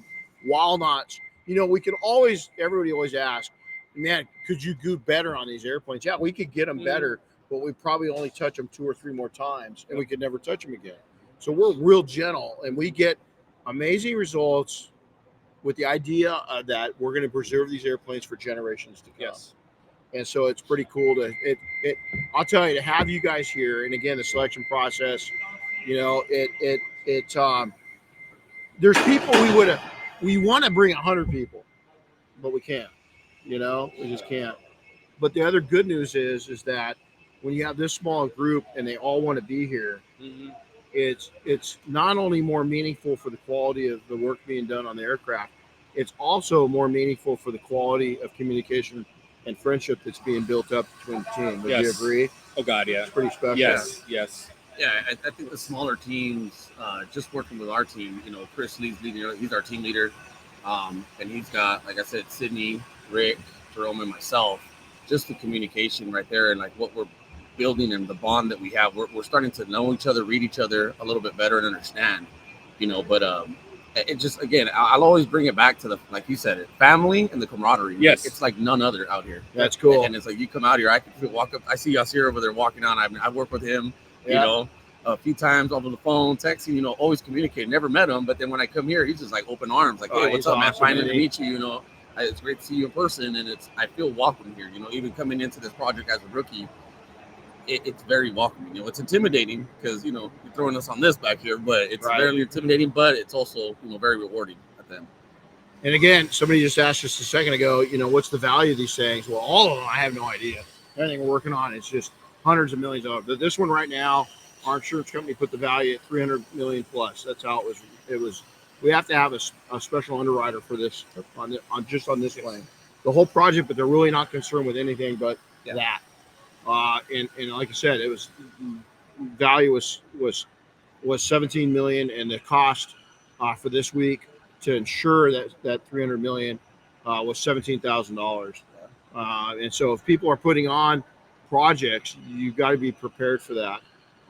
Is that, people see all the shiny stuff, but they don't see the backside of it, and the amount of work that it takes to get it going. Yeah, even dealing with the drag vehicles, that get to, Mhm. when they got to be insured through them for me to even put a polisher on. Right. Yeah. So it's just there's a lot of administrative and logistics planning. Oh, man, before we can get out here, and I've stood back and I've watched, what Keith does, what Doug does, and Bobby, and it shows all that hard work. Even Chris Woolman. I mean, I see all of his work play out here. Yeah. All the hard work that he did moving up here from the certificates, the letters, and all. It all Everything. has a play, and it started months ago, and he's progressively had to work his ass off. I mean, And he he's got still busier working and right now busier, over here. busier, Yeah, busier. he's Look still at- working right he's sitting now. there, he's taking calls, taking He's sitting there, photos. he's doing this. He's looking through the lens of the camera and looking at his phone at the same time. He's like one of those lizards, He's got one eye here, one eye here. He's doing multiple things at one time, And so, well, guys, thanks for coming in. Thanks. We sure appreciate Thank it, you. man. Thank Welcome. you. It's awesome to have I you. gotta get a picture with you guys. You got Hold on it. one second. Yeah, right there. Thank you. There you go. Hey, thanks. All right, guys. We'll see you later. Hey, hold on. Let's go. Ryan De Silva says, "Let's go, Oscar." Got him, Ryan. There you Thanks go. a lot, brother. All right. So while you guys are coming in here, I'm gonna answer another question. Come on in and sit down. How did you get this project? That's a great question. Is we had a good customer, somebody that we worked on a lot of aircraft, cars. We had another company. My wife and I have owned companies, other businesses and other industries. He was a customer of another business we owned, and a guy named Joe Clark, very, very dear to us. Aviation Partners, go look him up. Unfortunately, a couple years ago, we lost Joe. And 3 years ago, I think it was 3 years ago, we lost Joe. He passed away suddenly. But Joe was a good customer. He sat on the board of directors for the museum here on Boeing Field. He was tied in business-wise with Boeing. He was influential on bringing us up here. I'd done a lot of bright work polishing for him in the past on his corporate stuff and some of his collector airplanes. And in 2002, we came up. We were told that we would never be able to get this aluminum polished out to a point where that was acceptable for a museum. They're going to go ahead and paint it. Matter of fact, they're going to paint it the same color as the B-47 bomber that's right over here. They're going to cover the aluminum up because it was too far deteriorated. On that test piece, we blew them away. They're still betting that we couldn't get it all looking like that. The results are behind us. This isn't what we're working on now. The foundation of that was laid down in the first 3 years we did it. It was hard work. We started out with 7 of us working on it. You can imagine you guys working, 7 of us, for 14 days. We were T-Rexes for about one of our guys. We took a week off after 2 weeks, and I was literally going to get my coffee and was doing this. Do I have it? And then I'd bring it up and sip it that way. My arms, I couldn't move my arms. So that's how we got it. It was all through relationships and connections. That is what makes the business world move, and I still believe in that. And so with that being said, we've got a rookie with us and not a rookie with us, somebody that's very experienced, and we're going to have them taking age before beauty. We'll have, in which they're both young, but we'll have you guys introduce yourself. Yep. You got to. Actually, you're fine. You're good. Am I good? We got plenty. Yep. Never mind. I just want to be close to you. Who are you? You're dreamy. Yeah. My name's Josh Buckler. I'm from You got to speak real loud because Yeah. we got all this going on. My name's Josh Buckler. I'm from Annapolis, Maryland. I own Shine Right Detailing. This is my 3rd year on the project. Done a lot of work on the B-29 especially. It's been pretty cool to be a part of all this, obviously, and I'm sure we'll talk about that here shortly. There you go. Absolutely. Young man, introduce yourself. So I'm Eric Rutledge. I'm from Sheboygan, Wisconsin, and I own Motorhead Auto Detailing. And it was pretty cool I've obviously known about the project for a while, but to get a text from Chris that said, hey, you got a really cool email, and then get an email from you inviting me. Yeah. So What'd you think? it was very fun to get the email and then just kind of see everything build up and to finally be here. So did you? I got to ask you a question. I've never asked this before. So did you? There's two options on this. A, when you got the invite, did you cry or get a boner? or both? It's both. I remember when I got the call that we got the project the first year. Mm-hmm. I put it out there. It took us 6 months to get approval from the Air Force, and it took a couple more months to get approval for DoD, and then it took us a couple more months to get Boeing signed off on it. The museum was all in, and then we had to go through. At that time, it was about a $250,000 project that we're charging it. And so we had to go through finance, and I really didn't think it was going to go through. Yeah. I thought there for a while, I was like, man, we lost it. And then I remember getting the call in April of 2003 saying, hey, we're ready to schedule. When can you do it? And I was like, you're shitting me. It's overwhelming. How'd you find the people to bring together? We did. It was all my staff. It was all my detailers and then 3 volunteers. Evan, you guys, Yeah. Evan was helping us run lifts. And I got to know Evan real quickly. And I was like, dude, if you want this thing done on time, here's how you use a polisher. And literally we had one of our staff members had a cousin, or something like that lived here. I just said, hey, is there any way we can hire on your cousin? I'm going to show him how to clean stuff before we go. So we're literally bringing people in. There was 4 staff members, my staff, and then 3 volunteers, and we had a couple other people that we're literally we're going down to Home Depot parking lot and come here, you want to work? No. But there were 7 of us, and we did it. The second time we brought our crew in from our office crew from Texas, because I had an office there, and we brought I think 3 in from Texas, so I think we went up to 10 the second time. So it was pretty cool. Did you do it this time of year? We did it in June, and so it was actually hotter. It was horrible, and this plane was sitting out where the Constellation is out front, on an angle in front of and no shade, and it was hot, and I got skin cancer, I'm sure, from that 2 weeks, because all that aluminum, coming back on it was a really hot. And so so not your first rodeo. You've been here before. What's this project done for you and your business? It really just kind of separates me from the other people who maybe aren't as devoted to their trade or their craft, their skill. And obviously it's good PR.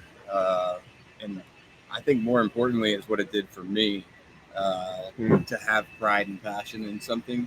And I've never been like a history buff or anything like that. I guess I did decent in school in history, but I didn't really care. That was just for a grade. But coming out here and getting to see like some of the planes like that we get to actually work on. I still, 3rd year here, I still walk around and look at all the placards. I'm on my phone. Like some of these jets have lieutenants and captains' names on them, that actually piloted the aircraft, and I'm like looking up who they are and seeing all their accomplishments, and I'm like, man, if I could accomplish like 2 of the things out of the 20 that these guys have done, pretty good. Yeah, and so the history behind everything is important to me. And well, you're a patriot. You're a firefighter. Back home. You're self-employed. And so I think that the EMS, police, military side of things, I think it amplifies it a little bit too. I think most of us that are in those arenas are team players. So we dig the team environment, right? Yeah. And you've been a big part of this. You're talented. You're a talented technician, talented business owner. So it's been cool to have you on that side of it too. Yeah. Now you, out of all the members, had the most unique wedding proposal that I've ever seen. You got to explain it real quick because I just set it up. How did you propose to your lovely? Yeah, so I hired a flash mob to, I guess, surprise her. She was so surprised because she said she thought I was going to do it at least 10 times before that. So when we actually got downtown in Annapolis on what they call Ego Alley, she was like, this can't be for me. And then when I jumped in and started dancing with the flash mob, and she still didn't think it was for her because I was so bad that she thought I was just like trying to like imitate them.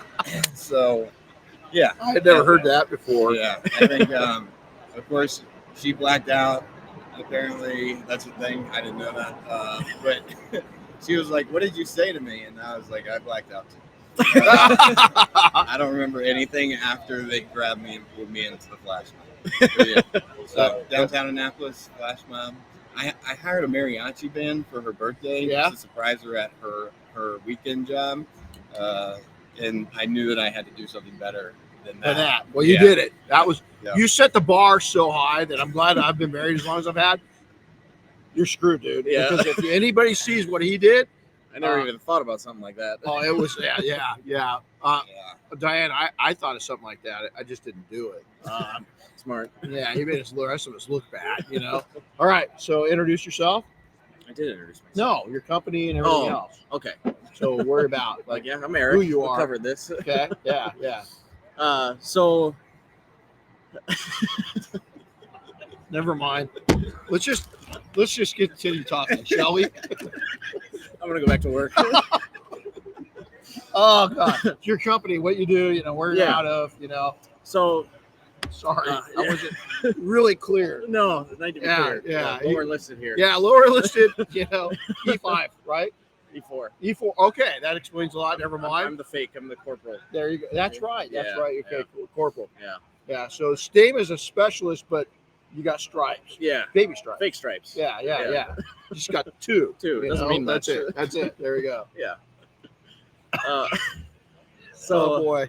When I started detailing, I detailed at a used car lot, and I was taught a very old school way, hand waxing cars and using extractors, and it was awful.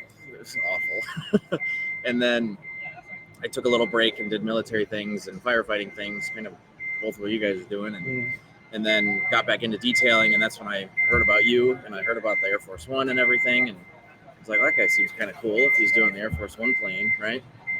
And then, ever since that, I started my business almost 3 years ago now, and it's just been learning about the whole industry. I didn't even know there was a detailing industry 2 years ago. Yeah. So that's been pretty cool to see and learn, and I'm just soaking it all in. That's all I'm here doing. That's cool. Yeah. So back home, what do you got a niche? You specialize in, or you? I do a lot of paint corrections and coatings. Yeah. Yeah. That's mostly what I do.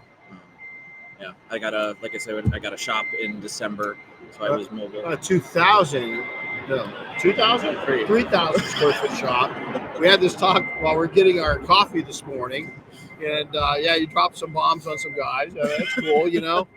And so now your side gig though is that you serve.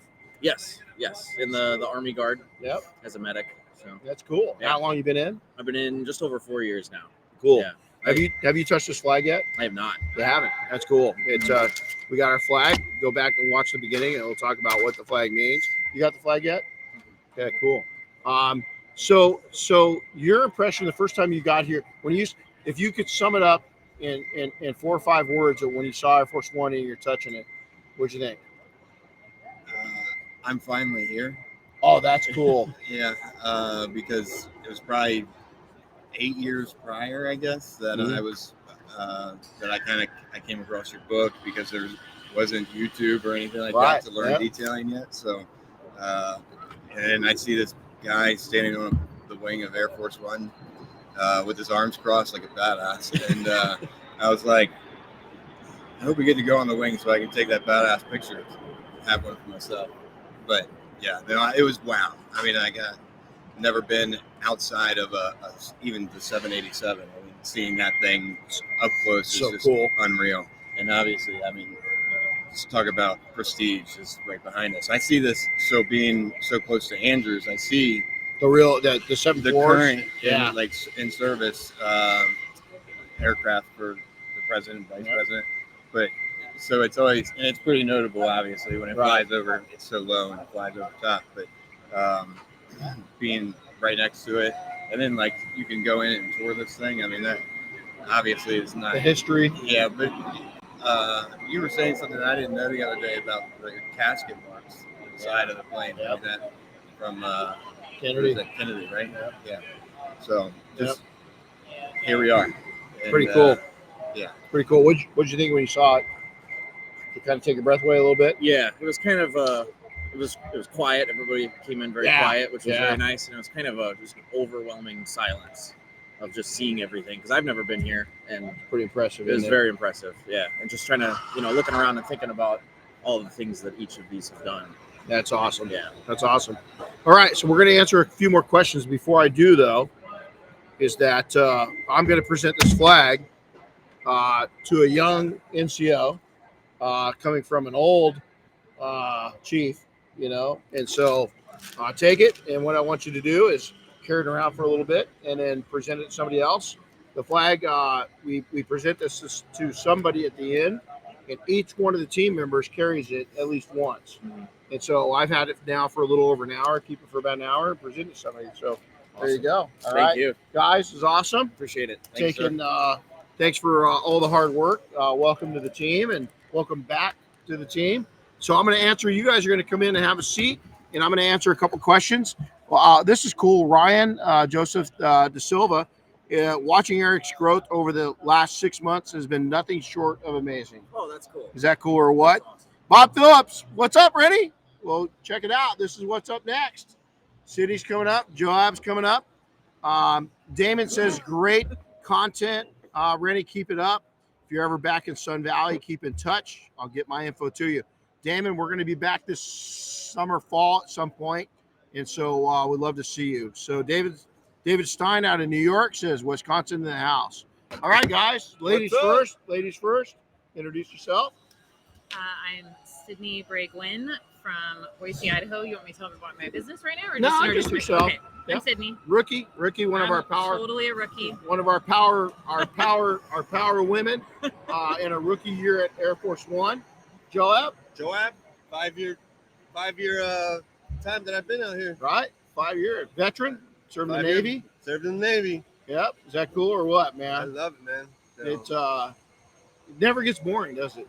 No, it's always amazing, man. And you are doing something really cool.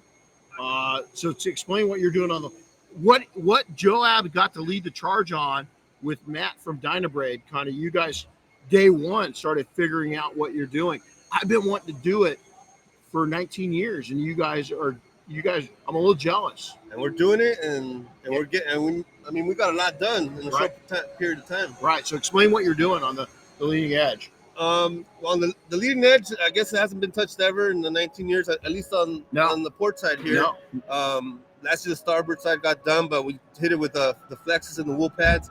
And this year, Matt from Dynabraid brought out some tools and what do you call those? They're like it's like a disc. It's like a disc grind, not a grinder, a disc abrasion system where it's coming through and it's gently abrasing the system so we can come back and get a nice finish to it, but not take it down too far. Right. So we started with about 250 to 350 grit. Yep.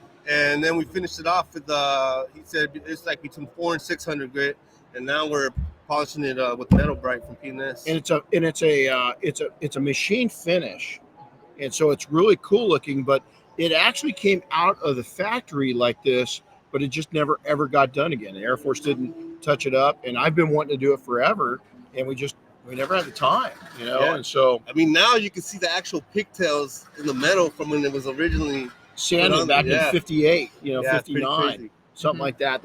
You think about that. Some craftsman got in there 58 and 59 and was trying to straighten out the metal a little bit. They don't have the mechanical, they didn't have the mechanical polishing that we have now. And so that stuff was all left in there. And you guys are seeing that piece of history, so that's pretty cool. So you come into it, Monday you walk in, you've heard about this, for a while, right? Yeah. Last year you just had a little bit of an injury and you couldn't partake. Yeah. You're back. So you walk in here Monday, a little quieter, in the morning, didn't have all the tool stuff. What are you thinking? Yeah, it's just unbelievable. Like, I don't even think you could prepare somebody for it. No. Just super humbling.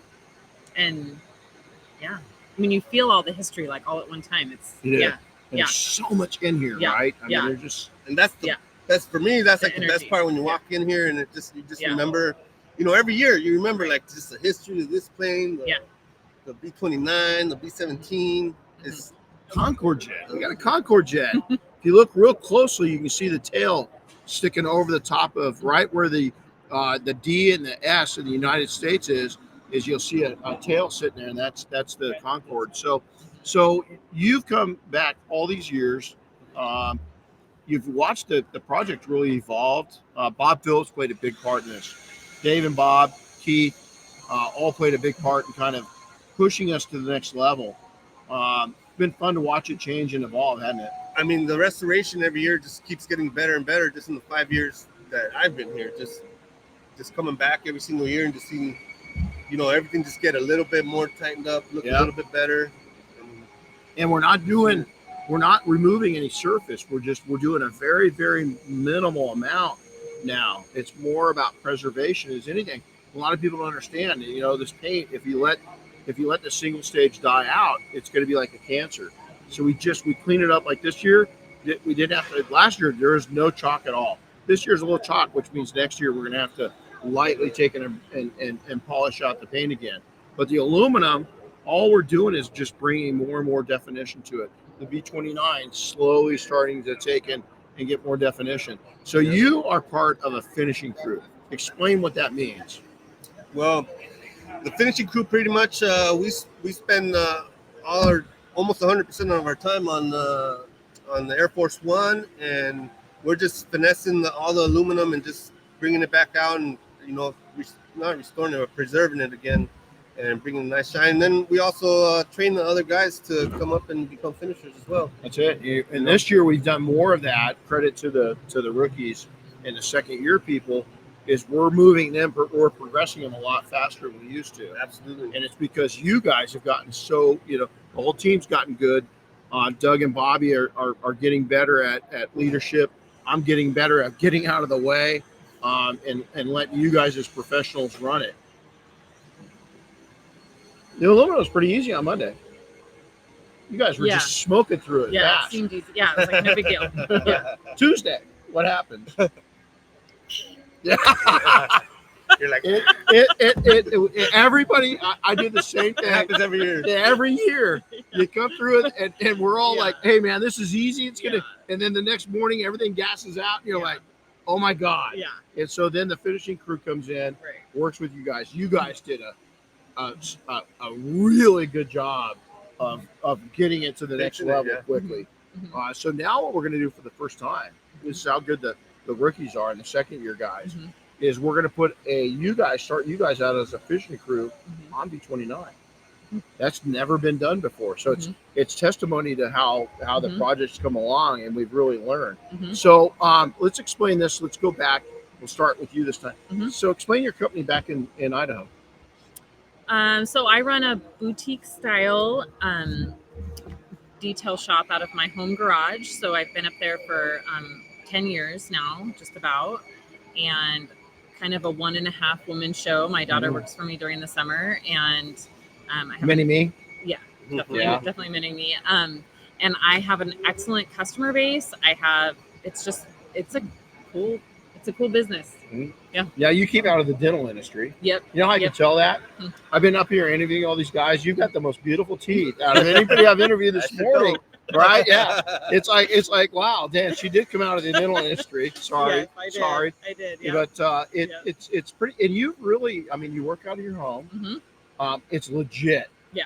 What I mean by that is that you went through all of the proper channels to get approval to do that. Yep. Plus, it's legit that it looks cool. Yeah.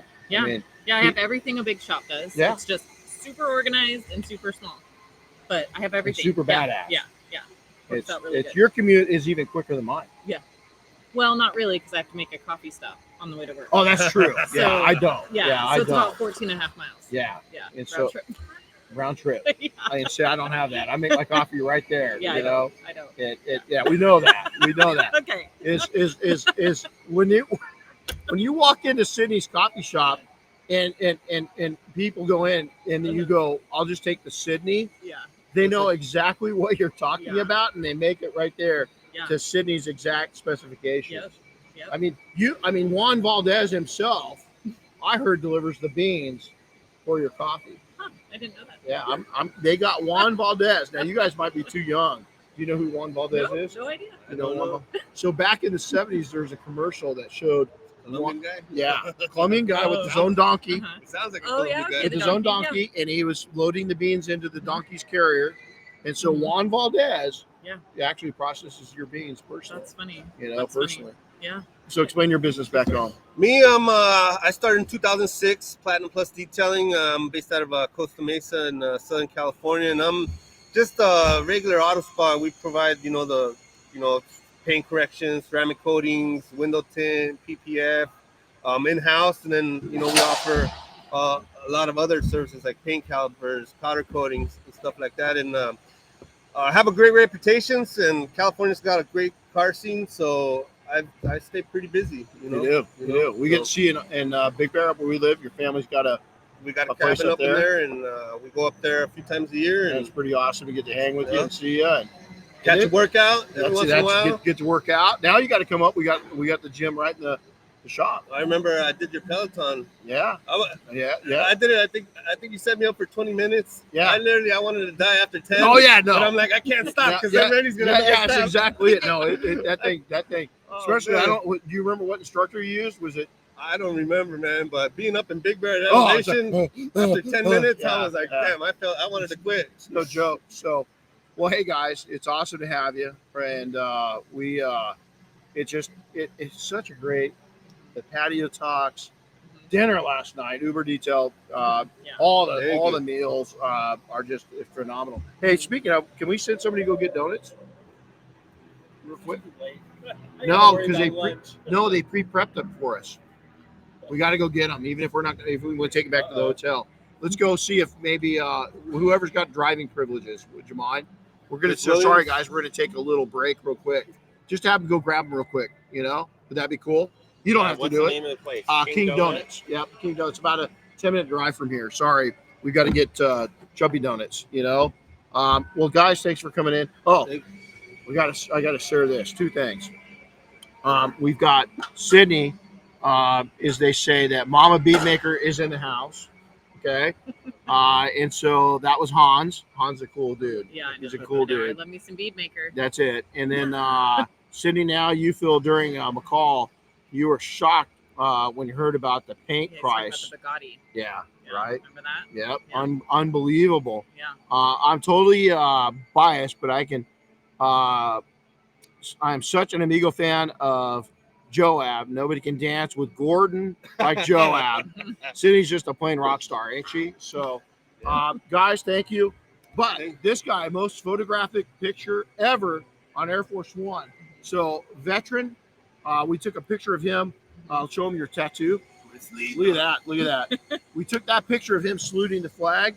And I wanted to cry every time. I still have that on my computer. I did cry. Oh man, I did too. Yeah. I got to do it with my daughter Ryan. Oh, and her being a Marine, and I remember that. Yeah, that was like, whoa, man, look at that. That's something fast. That's what we're. I don't know if I told you, but Bob gave me his American Express card. We chartered a jet for you to go home in. Awesome. So yeah, Thanks, Bob. Yeah, don't tell Bob I said that though. So. Sydney is awesome. Yeah. So thanks, guys. All right. So we're going to have you guys come up, and I'm going to answer a couple more questions. Supplies. We've got so many great. Come on up, guys. Come on up. Have a seat. We have so many great suppliers. I'm going to have you guys turn around for a second. Okay. PNS Double Black makes this whole project work. They're our premier sponsor of this. Flex has been involved. 100th anniversary. Buff and Shine. We couldn't do it without their pads. The Rag Company, we've got over 2,000 Rag Company towels in stock. IK sprayers. If you're not an IK fan, you need to become one. We've got Road FS. I've got a 20-year relationship with Road FS when it comes to software. Not only that, but these guys are one of the biggest supporters of the industry that we've got. It's so cool to see all the software companies starting to really make an impact in the industry. Grit Guard. Huge champions, the Lamb family year after year. Angel Wax, somebody new to this. We use Angel Wax. A lot of people don't really realize this. Angel Wax is one of our go-tos in our training center. It's really cool to have them involved. Dynabraid, again, second-year sponsor of that. And then Ian at Auto Fiber. We'll go through and we'll talk about all the different sponsors for lunches and everything else tomorrow. We're also going to be at 3:00 Pacific time. We're going to be live today with Flex talking about their 100th anniversary. So have a seat. Oh, somebody's saying what a cool design too. Love the shirt design this year. Yeah, right. Matthew, it's pretty cool. All right, guys. Hey, Introduce yourself. How are you? Richard Ambrose, Guns N' Roses Detailing, Pomona, And California. how much less of a man are you this year? than you were Less? a year. Yeah, you lost, and I mean that. You lost a lot of weight. I wasn't much last year, and I'm a lot less this year. No, how much weight did you lose? 90 pounds so far. Since last year, man. I mean, that's unbelievable. Yeah, I have a date with the B-17 later today. Yeah, or you at least get in there. at one point. I couldn't get past the Bombay last year. I mean, so it's I'm hoping to unreal. do So that proud this of year. you. Thank you. I So appreciate proud it. of you. Introduce yourself. DMP Auto Detailing. But you go by Bubba Gill. Bubba. Okay. And so where are you out of? Little town in Wilsonville, Alabama. That's cool. So what do you guys think? Love it. Pretty Love it. Pretty cool, huh? You know, just being part of the project is the awesome part of it all. Meeting the detailers from around the U.S., coming together, doing one thing. We put our differences aside. We put everything aside, and we're just detailers for a week. Is that cool or what? That's awesome. We're just men and women for a week. Absolutely. We're pals. We talk business, we talk shop, we talk families, Absolutely. talk struggles, all these different things. It's true. And so not your first rodeo. No, number 4 for me. Number 4. When were you up last? I was Were you here last year? I was here last year. Yeah, last year. And that's what's amazing. I've been looking around. The transformation, dude, it's unbelievable. Thank you. You and your wife, not just you, your wife. Yeah, she's down 60. I mean, it's amazing. Yeah. And it's such an inspiration. Thank you. To see you guys, and neither one of you were like I wouldn't. You carried it so well. You did. Thank you. Yeah, I hit it well too. Yeah, exactly. But it's so cool to see it. This dude now, this guy got it. Both of you have done some pretty amazing things in the last couple of years. Man, my business has grown in leaps and bounds since last year being part of Air Force One project, and I've got more coming. I mean, it just keeps coming, and we're just sometimes you just got to lay in bed and go, okay, where am I going now? And then you just got to. But then that's when you bring all of that here this week, and there's you never judge your book page or your chapter by somebody else's. No. And you take your chapter where you're at, find somebody Run your own 5 game. or 6 That's right. chapters above you, and go, how do I get to your chapter? And with all the detailers we have, there's different levels, and there's beginners, there's mediocre, there's medium, the guys in the middle, and then there's guys we're running $1 million+ shops here. Oh yeah, multi-millionaires. Absolutely. Made from detailing. Absolutely. And now from investments. We sit down. We have what we call patio talks. We had one the other night, man, and I'm going to tell you already. I don't know if anybody's talked among themselves. I've had 2 or 3 people come up to me on that co-op idea and the partnership idea and stuff. We're going. We had a talk on the way here today. We're going. There's an opportunity that Andy's got, and I'm like, why? We just talked about it, Andy. Why aren't you bringing us into that? Let's go buy that piece of property. It's true. True. I would love to own 20 or 30 more pieces of property in the next 4 or 5 years. Is that in designing a co-op, a partnership that goes out and does that. We're looking at one of the next characters up here that's going to come up. He's shifting some of his talents to the financial world. All these different things are happening. Now we did one of the coolest projects. I mean, growing up, with you were a medic. Yes. Okay. So why don't you explain what you started working on and what you got for us, and then I'll go off on my 10-year-old me. You got it. So the LA County Fire Museum is a museum based in Bellflower, California, and they had put out a post asking for different sponsors of different things that the museum needs. One of them being a detail supply sponsor. And so I reached out to them, and we connected. And it took a few months for us to kind of get things squared away between us and the and PNS detail products. And in all of that, they said they wanted to make sure that the Squad 51 from the show Emergency was protected, because that is their diamond vehicle, if you want to call it that. This is the one that travels all over the country. It's traveled all over the world. It's sat at the Smithsonian. And we were able to, 5 of us were able to go out there and get it corrected, get it polished, get it coated. And the museum just can't be happier with it. This was from the show Emergency. You're probably too young to have seen that. Might be a little bit AMG before my 365. AMG 365. That's a little more. Yeah, but I'm telling you, it was the biggest recruitment tool for paramedics. Yeah, it's like it was like the Top Gun of the fire industry of EMS. Absolutely. We had the one gentleman that came in that was paramedic. What was his number 3? Number 3, 003 was his paramedic license.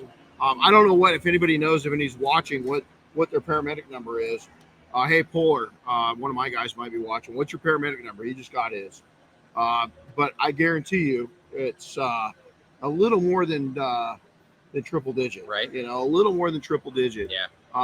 So that project, when we got down there, it was one of it's like this. You're touching history. That's true. You know, and for me, I never missed. Okay, this is going to blow you away. We didn't have binge watching back then. When there was a series on, you had to watch 1 week at a time. Right. I'm not that young. Okay. But it's my kids were blown when away. I'm growing up, I thought you cut the TV off, the TV just stopped. Right. And you just cut it back on and you started where it was from when you cut it off. I grew up 38 miles outside of Los Angeles. We had Channel 2, Channel 4, Channel 5, Channel 7, Channel 9, 11 Channel and 13. 11 and 13. I That was remember it. as a 34 if you wanted Spanish. Yeah, we didn't even get that one. Oh my God! When I was we a didn't get kid, that one. you had to call like 6 of your buddies over to get the TV in because it weighed so much. Oh, It was this absolutely. gigantic wooden console. Right. And we didn't. I was just telling my wife this. I'm not admitting any crime was done, but we when MTV launched, we didn't have a car at the time, and we didn't have a working TV. So I had to go watch the opening episode of MTV at a friend's house. But then we came across the TV, and then we bought a black box off the black market that got us cable to where I could actually watch MTV at home. Yes. But the TV, man, it wasn't a very high quality TV, but that's where it went. So let's talk about, this project. Let's talk about what it's done, for your businesses, what it's done for you, and your partner. So this isn't a project to go out and promote. This project kind of connects with you. It does. Me and Jeremy were sitting there talking about it last night. It's not, me and him both are on the same page as far as the marketing is great with this project. But to me, the friends I make here, me and Richard are working together. We've become good friends last year. He's in California. I'm all the way in Alabama. We're literally across the United States. You know what they say about the Californians? Well, I ain't gonna tell you what they say in Alabama. But You love a little Southern. Well, we're both from the South, Southern California. Right. You know? But we have LA there. It's called Lower Alabama. There you go. Right. There you go. There you go. But it's just the learning and the being part of a group and being part of a process. And then, Saturday when we get to leave and you look around and go, we did that. You see the end results, just like detail. You see the end result at the end of the day. And you go, I did that. I helped as a group do that. And that's the most satisfying thing of it all. It is. It is. So what about for you? You're an emotional dude. I am an emotional dude, and it really comes down to history. These planes and these artifacts have just basically have gone through time, and they've touched so many different hands, and they've done so many different things, and they've affected so many things in the world. And here we are, providing a service and preserving something that is not just meant for those that have lived it, but those that haven't even seen it yet, aren't even alive yet. And it's just amazing to me. And the thing that got me my first year here is we worked on the B-29 over there, and looking in those seats of that plane, thinking, these were 19, 20, 21-year-old kids that they just threw the keys to and was like, hey, go fight for our country. That's it. That literally. And you look at that B-17, Dick's going to be here Is he? On Saturday? Cool. 99. What'd you say, Chris? 99 and a half, right? He's He always always- adds in he's a always half. a half. Always a Always a half. half. But he lost boys, and him himself, he was sitting in that left seat, flying 35 missions over Germany. And by the way, when he got to Europe, there was 25 missions, and then they came to him about 17 missions in and said, "Hey, we don't have enough pilots. We're taking it to 35." Well, he's watching all his friends not come back. Yeah.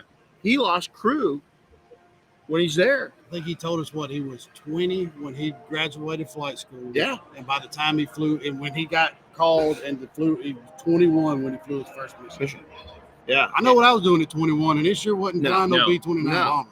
And so that history, unless we carry it on and spread it, and here's what I like about this, is that we're preserving it so other generations can see it, and there's a lot of, controversy. That plane, the B-29 was designed for one purpose, really. And that Absolutely. was, and the B-17 too. I mean, it's a war, but that's the world. I hate to tell you folks, it's the world we live in. It's You true. can't whitewash it out of there. It's true. And this it's one year we're sitting at the B-29. We worked, that plane was over in the corner, sitting there rotting when we did Air Force One. I started begging the second year, start putting that thing together and let me at it. I was doing bright work polishing on the aircraft. Oh, somebody just dropped their polisher. Thank goodness That it's a hurt. flex. Yeah, exactly. Yeah. Flex will take a lick. Hey, Barry, good morning. Barry Teals just said hi to everybody. Barry. Yeah, What's and up, then Barry? Romero, he adds in, I grew up with Saturday morning, was watching cartoons all morning and moving the bunny ear antennas to get the good picture, good time. Hey, I got one from there, Romero. I grew up in Southern California where the Santa Ana winds. I don't know if you ever heard this story. When the Santa Ana winds would blow, it would move our antenna on the roof. So I'd have to go climb up on the roof, and my Italian grandma was yelling out the window, nope, go back where you were. And then I grab it, and then she'd go, no, whatever you just did. And I said, I let go. And she goes, well, grab it just for a second. I'm watching my favorite soap. So I'd grab it and be standing there, happen to hold it, and I'd just get it right. Then we go back down. The wind would blow again, and we'd have to go back up on the on the roof. Well, guys, it's been a pleasure, man. Absolutely. It's been awesome. Thank you. Proud of you. Proud of you. Thank you. This dude here, man, he's turning into a freaking entrepreneurial beast, man. I'm Beast trying. mode. Well, let's get these co-op thing together, make some investments. I agree. Absolutely. Make it happen. I All right, agree. man. Thanks, guys. Thanks, Renny. All right, Appreciate so it. we're gonna bring the next guys in while they're coming in. And Robbie, what's up, dude? I'm gonna take and answer a couple more questions. Is the plane coated? Hey guys, no. Right now the plane's not coated, and the reason why, we're not too sure what they're gonna. We weren't too sure what they're gonna do with the paint on Air Force One, and so we didn't want to coat it until we knew. Come on over, sit down. We didn't want to coat it until we knew if they're gonna completely repaint all the painted surfaces. We are going to have that discussion with them between now and next year with the 20th anniversary. It could be coated next year. We'll see what happens. So, what's up, guys? Introduce yourself, man. I'm Jeremy Loki from Maui, Hawaii. Okay. Firehouse Detail Maui. There you go. Hola. Ricardo La Torre, BMR Auto Detailing, Ogden, Utah, originally from Mexico City. There you go. What year is this for you? 4. What year is this for you? It's my first year. First year? Rookie year. What do you think? It's awesome. What'd your, so you get the invite, what'd you think? Were you just like, okay, this is just an email coming through, or? No, it was actually really special for me when I Was got it? the email. Yeah. Being able to give back to the country that, adopted me as another one. It was a no-brainer for me to volunteer. Yeah, that's awesome. Were you like, oh shit, I got to go back? No. No. This last year has been, I don't want to say a little rough, but it was. You had some challenges. Yeah, and like a lot of people, I guess, getting out of the pandemic and kind of getting back to regular life. Well, Hawaii was hit especially hard. Yeah, and we were moving, and we had some other things happen, and it was a surprise. I tried to give as much as I could to the group. Yeah. We just seen you and your lovely family in Big Bear. Yeah. And here, we're gonna get to see you again. Yeah. So that's always cool. Definitely. Yeah, it was good being able to take them up there and show them the. I didn't get to see the new shop, so Yeah, you got to see the shop for the first time. That was good. A little different, huh? Definitely awesome. Yeah, pretty cool. Okay, we're Yeah. blessed to have it. We walk in that first day, Monday. Oh, this is a funny story. So today we were waiting for one of our guys. We thought we were missing a guy, so we got a little bit of a late start. We love to stop for coffee. And Ricardo's sitting in the back and he's going, "Oh man, I'm going to be in trouble.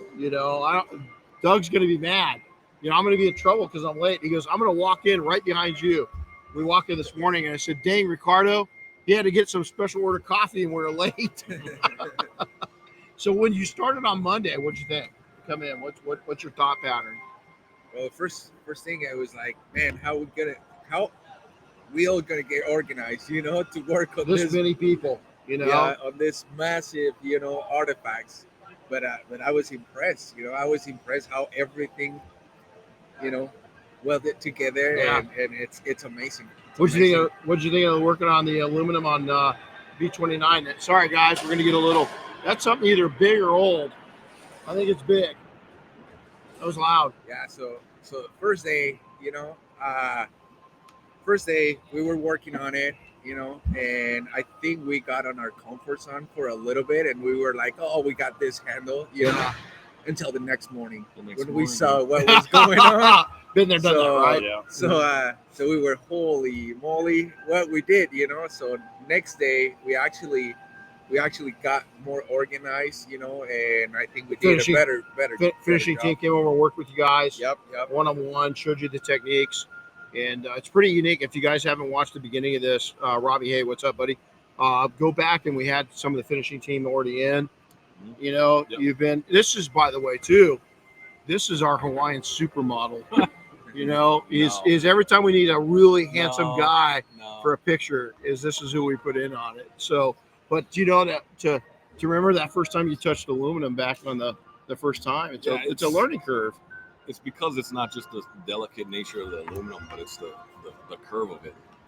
So we worked on, I think the first aluminum I touched was the 747 engine 4. Oh man, right?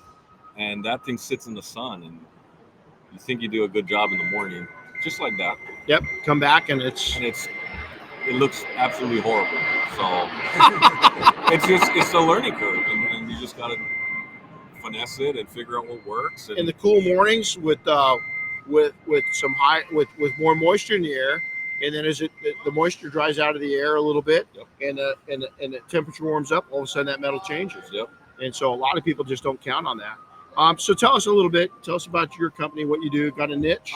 Yeah, I mainly do ceramic coatings on Maui, and of course, I work as a firefighter, so I just do it kind of as a hobby and business hobby, I guess. And I filter it in between my schedule, and it gives me a lot of time to kind of debrief from work, and a lot of the things that we see as far as being a first responder is it's good to debrief and find something that you do that kind of takes your mind off everything. So that's kind of how I look at detailing as my therapy a little bit, and it's been good. I've been doing it for what was it? When did I go to training? 2018? Yeah, 2018. No, 2017 or 18?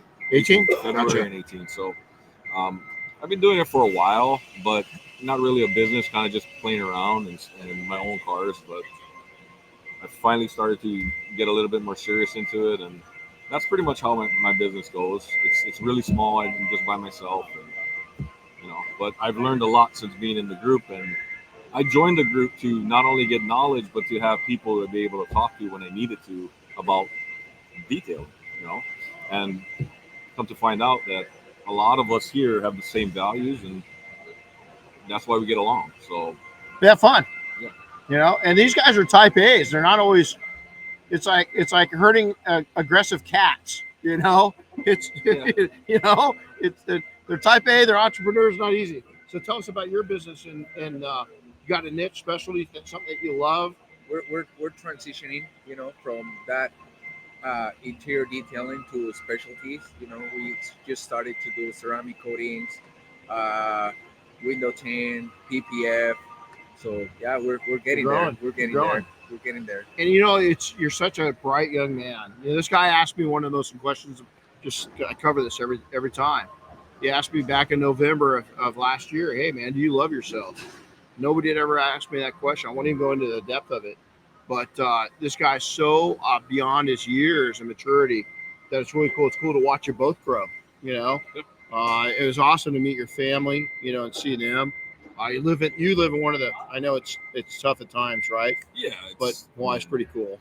It is. I can't complain when I wake up in the morning. No, Hawaii's pretty cool. Well, gents, we won't keep you. Thanks you for coming in, guys. You take care. Okay. Definitely. Great talking to you.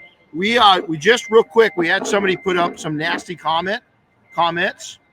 I blocked the son of a bitch. And if I ever see you, I will punch you in the fucking face. I have no room for that kind of crap. And anybody that saw it, you saw who said it. I hope you guys know this piece of shit. I have zero time for racial pieces of shit. Zero. You don't know who I am and what I just went through. And well, I'll tell you what, I ever see you, dude, this 56-year-old is going to rearrange your freaking face. Mr. James O'Sullivan. You guys know him. Yeah. We want to meet him. He's going to tie you into a pretzel, What's up, guys? How you doing, man? Good. Yourself? Introduce yourself, your company. So my name is Jerome Holland. My company is Carbath Mobile Detailing, and I'm based out of Arcadia, California. It's awesome. Yeah. What's up, buddy? Yeah, How how you are you, doing? man? Good. I'm Shane Mayfield. I own a couple different businesses, 2 Perfection Plus Auto Salon locations in Oregon and a Central Oregon Motors car dealership. That's awesome. What do you think? Yeah. What year are you in? Business? No, year. 2. No. This is your first year. I thought he here. meant Mafia. It's my year. I'm a rookie. Yeah, I'm you're a rookie rookie for the event. Oh, yeah. Excuse me. Rookie year. What do you think? I love it, man. It's fun, spending time with like-minded people. So. Pretty awesome, isn't it? Yeah. What did you think when he walked up? Oh, shit. I didn't even know what to sound like. Damn. Okay. Yeah, right? It's like pretty intense. I haven't even got to say this. The first time, so when I did the test spots on Air Force One on the other side, is that was one thing. But when I got the nod that I had to go do the project, and I remember driving up, and I remember my right-hand guy looking at me, and he goes, "We're really doing this? No, we're doing this." He goes, "You're nuts." and it was, we were doing bright work on airplanes all the time. Not this much, That wasn't even including the B-29, And I remember being out there when we were out front, and I told him on the 10th day, we were here for 14 days the first time, and there's only 7 of us. We had 3 volunteers helping us, so there's 10 total, and that was including Evan. But the B-29 was parked out in the corner, and I remember about the day 10 or 11, I looked at my right-hand guy and I said, "Hey man, that plane, there's none of those things around. We have got to get them to bring that out of storage. We got to bring that back." And he's sitting there polishing aluminum. He's like, "I quit." He's like, "There's no," he was kidding, but he's like, "If we polish that, I quit. I can't imagine how much work that's going to be." Yeah. And our daughter's 20. Oh, this is kind of cool. I didn't even think of this. This is the 10th anniversary of us first touching the B-29. Oh wow. 10 years ago. Yeah. Is when we first started on that. And then you know what's sad? We got done with it. We brought it back, not to what it is now, but pretty close. They moved it outside because Costco was building a new hangar, and they tossed it out, tore down the hangar where they built B-17s, and that thing, they wrapped it. They had to wrap it in a big vinyl wrap to protect it. They basically bagged it. Yeah. And it was sad. And what was it, 3 years ago that we unbagged it and started cleaning it back up again? Maybe a little longer than that. Yeah, it was 3 or 4 years ago. They took and it moved into here, and it was pretty messed up. But thank God, not much damage. We were able to fix the damage that was done by having it wrapped, and it was pretty cool. So let's talk about your business. What do you do? Where are you out of? So Got any niche? Based out of Arcadia. So my niche lately seems to be like interiors. I've been getting like a ton of interiors. Of course, I'd like to move towards doing more coatings. Don't do a lot of coatings. So, but yeah, a ton of interiors. Well, and it's people always ask me what's your favorite thing to do in detailing, and is make money. I like that part of it. Yep. But I like wash clays and protects, wash clays coats. I love paint correction, always have. But I love interiors, man. I've always dug interiors. For me, it's a science. You really got to know your stuff to be good at it. So, Shane, what about you? Yeah, so my company specializes in vehicle protection. We really do a ton of PPF, tint. We do a ton of ceramic coatings. And that's kind of become our niche in our area. We're really well known for that there. So, That's cool. Yeah. So what you've been, you're the president of the Mafia right now. Yeah. It's again, it's like hurting aggressive cats, It is. Yeah, It is. exactly. And everybody's got their own issues and some drama and it's an awesome experience, and I've learned a ton in the short period of time I've been the president. So Yeah, it's cool because we are a diverse crowd. We're really, Eric was just sitting here. He's 20-nothing years old. Yeah. We've had 16 and 17-year-old people come to training now. We've got people that have been in the Mafia since day one. They're, founders of it. Yeah. We've got newer members and everything else. And to bring all these 100 and, some people together with all these different personalities and backgrounds. Yeah. And they're type A's and they're entrepreneurs. Yeah. Credit to them.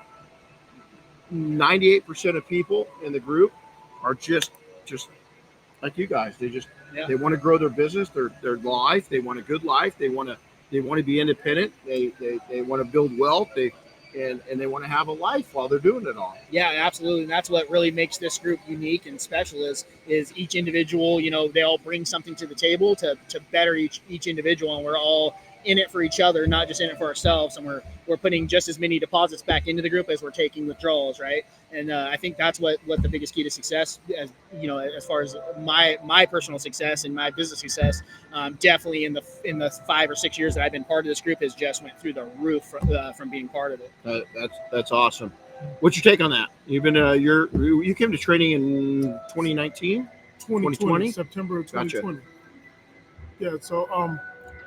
So for me, I mean, it's similar. I mean, I think I'm so early in business. I'm getting more out of the group than I'm giving back, but I'm learning. But the experience that I really have that I offer to some of like the new members is the mistakes. What I mean by that is like the ego purchases. Purchasing stuff That's that great. like I really don't need, Yep. which is directly affecting my profit margin. Yep. Then I look up and I have all this stuff that I don't even need, chemicals that I'm not even using. Wants versus needs. And stuff like yeah. So I think that's what I've been sharing with a lot of the younger members, like at Big Bear and at Mobile Tech. What I have to offer in that area. So You hadn't SEMA this year? I hope so. I'm still not, because I'm here. I'm not sure how I'm going to be able to work that out. The good part about it is I can drive there in 3 hours. Yeah. So, It can be a quick trip. Yeah, right. Yeah, it can be a quick trip. You had to Absolutely. SEMA? Tickets That's cool. already booked. Ready to roll. That's us. We're Absolutely. ready to go. That's what we get to work on next. So I know. Well, hey guys, it's good chatting with you. I'm glad we could come in and introduce you. So Thank you, Renny. so much, man. Yeah, thanks for Basically, having us. Yeah, get back to work. Yeah. Get out of here. Okay, so how many more do we have? We're gonna wrap it up. Okay, well, get in here. You and I are going to talk for a second. So Chris will be behind the scenes. Don't take too long because I got to go get our lunch. No, I got to go pee. Okay? I drank a big thing of coffee. So hey guys, sorry for losing a little bit, but this James piece of shit. I won't even say what he said. I'll say it off camera later. Anybody wants to know, if you know him, He might have been just a YouTube troll. We get those sometimes. yeah, he was on both. He was on 2 platforms. Oh yeah. Yeah. Anyway, we're not going to waste our time with that. What a cool thing. This was a good idea of sitting back here. I loved having the plane in the background and the guys working on it. Yep. It's pretty cool. So, yeah, Chris is our hero. Did you see that? Ryan Joseph De Silva said, "You're his hero. You're mine too." Hey, you know what, Ryan? I'll give a big hug for you. There you Because go. he loves hugs. He hates it. He can't stand it. And so, they're not that bad. you worked your butt off. I got to thank you for working your butt off.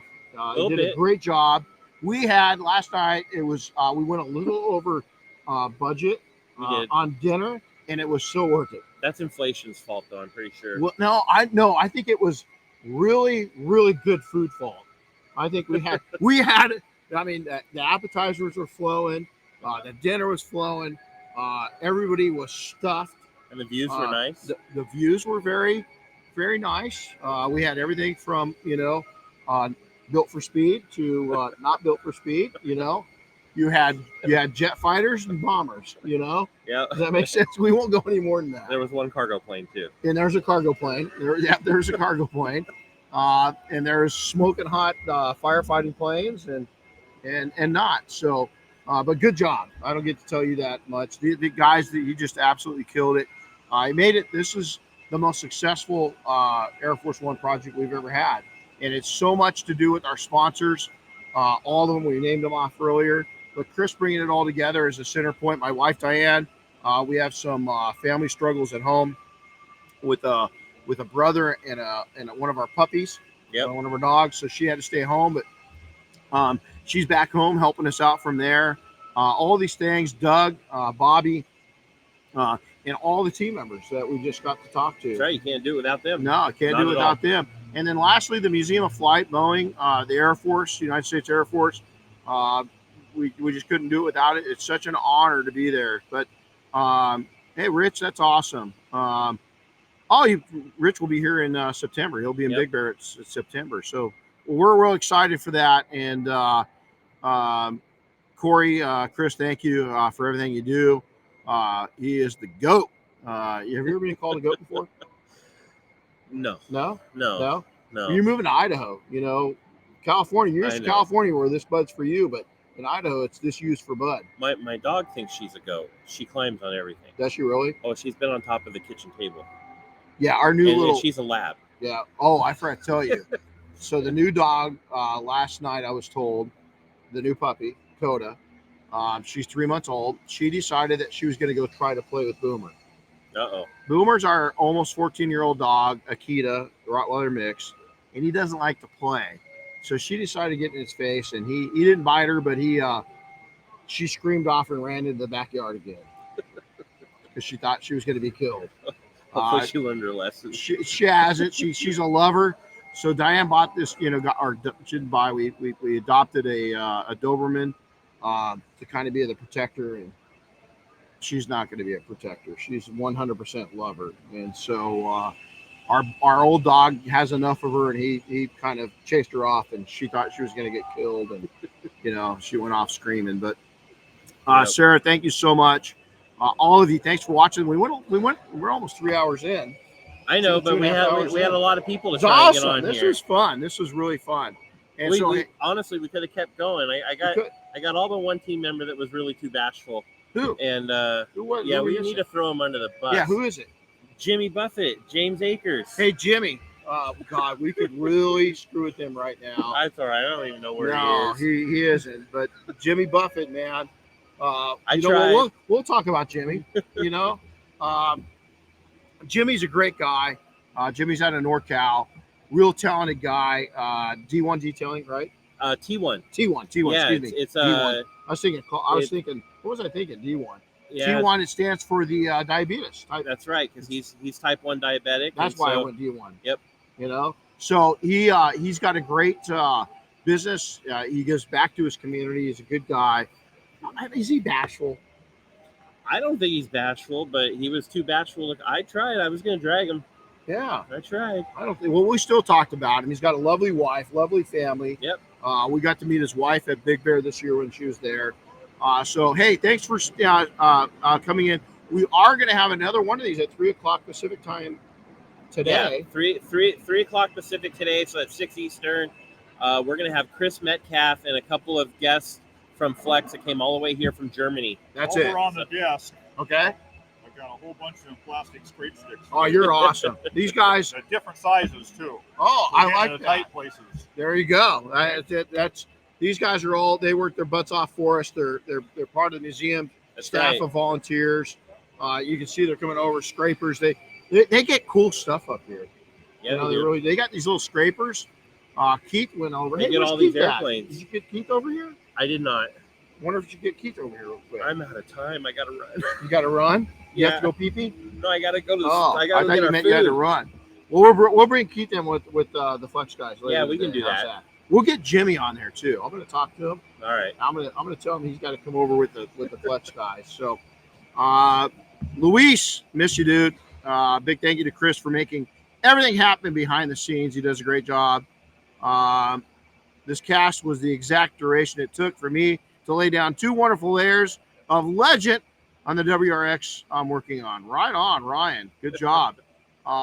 Cool. So, hey, awesome. We're out of here. We're out of here. I got to go get everybody's lunch so they don't starve. All right, guys. We got donuts though. Okay, so they won't starve. No, they they can won't eat those. starve. They won't starve. All right, guys. Take care. Good seeing you all. Thanks for tuning in. Check it out. Yep. See you guys.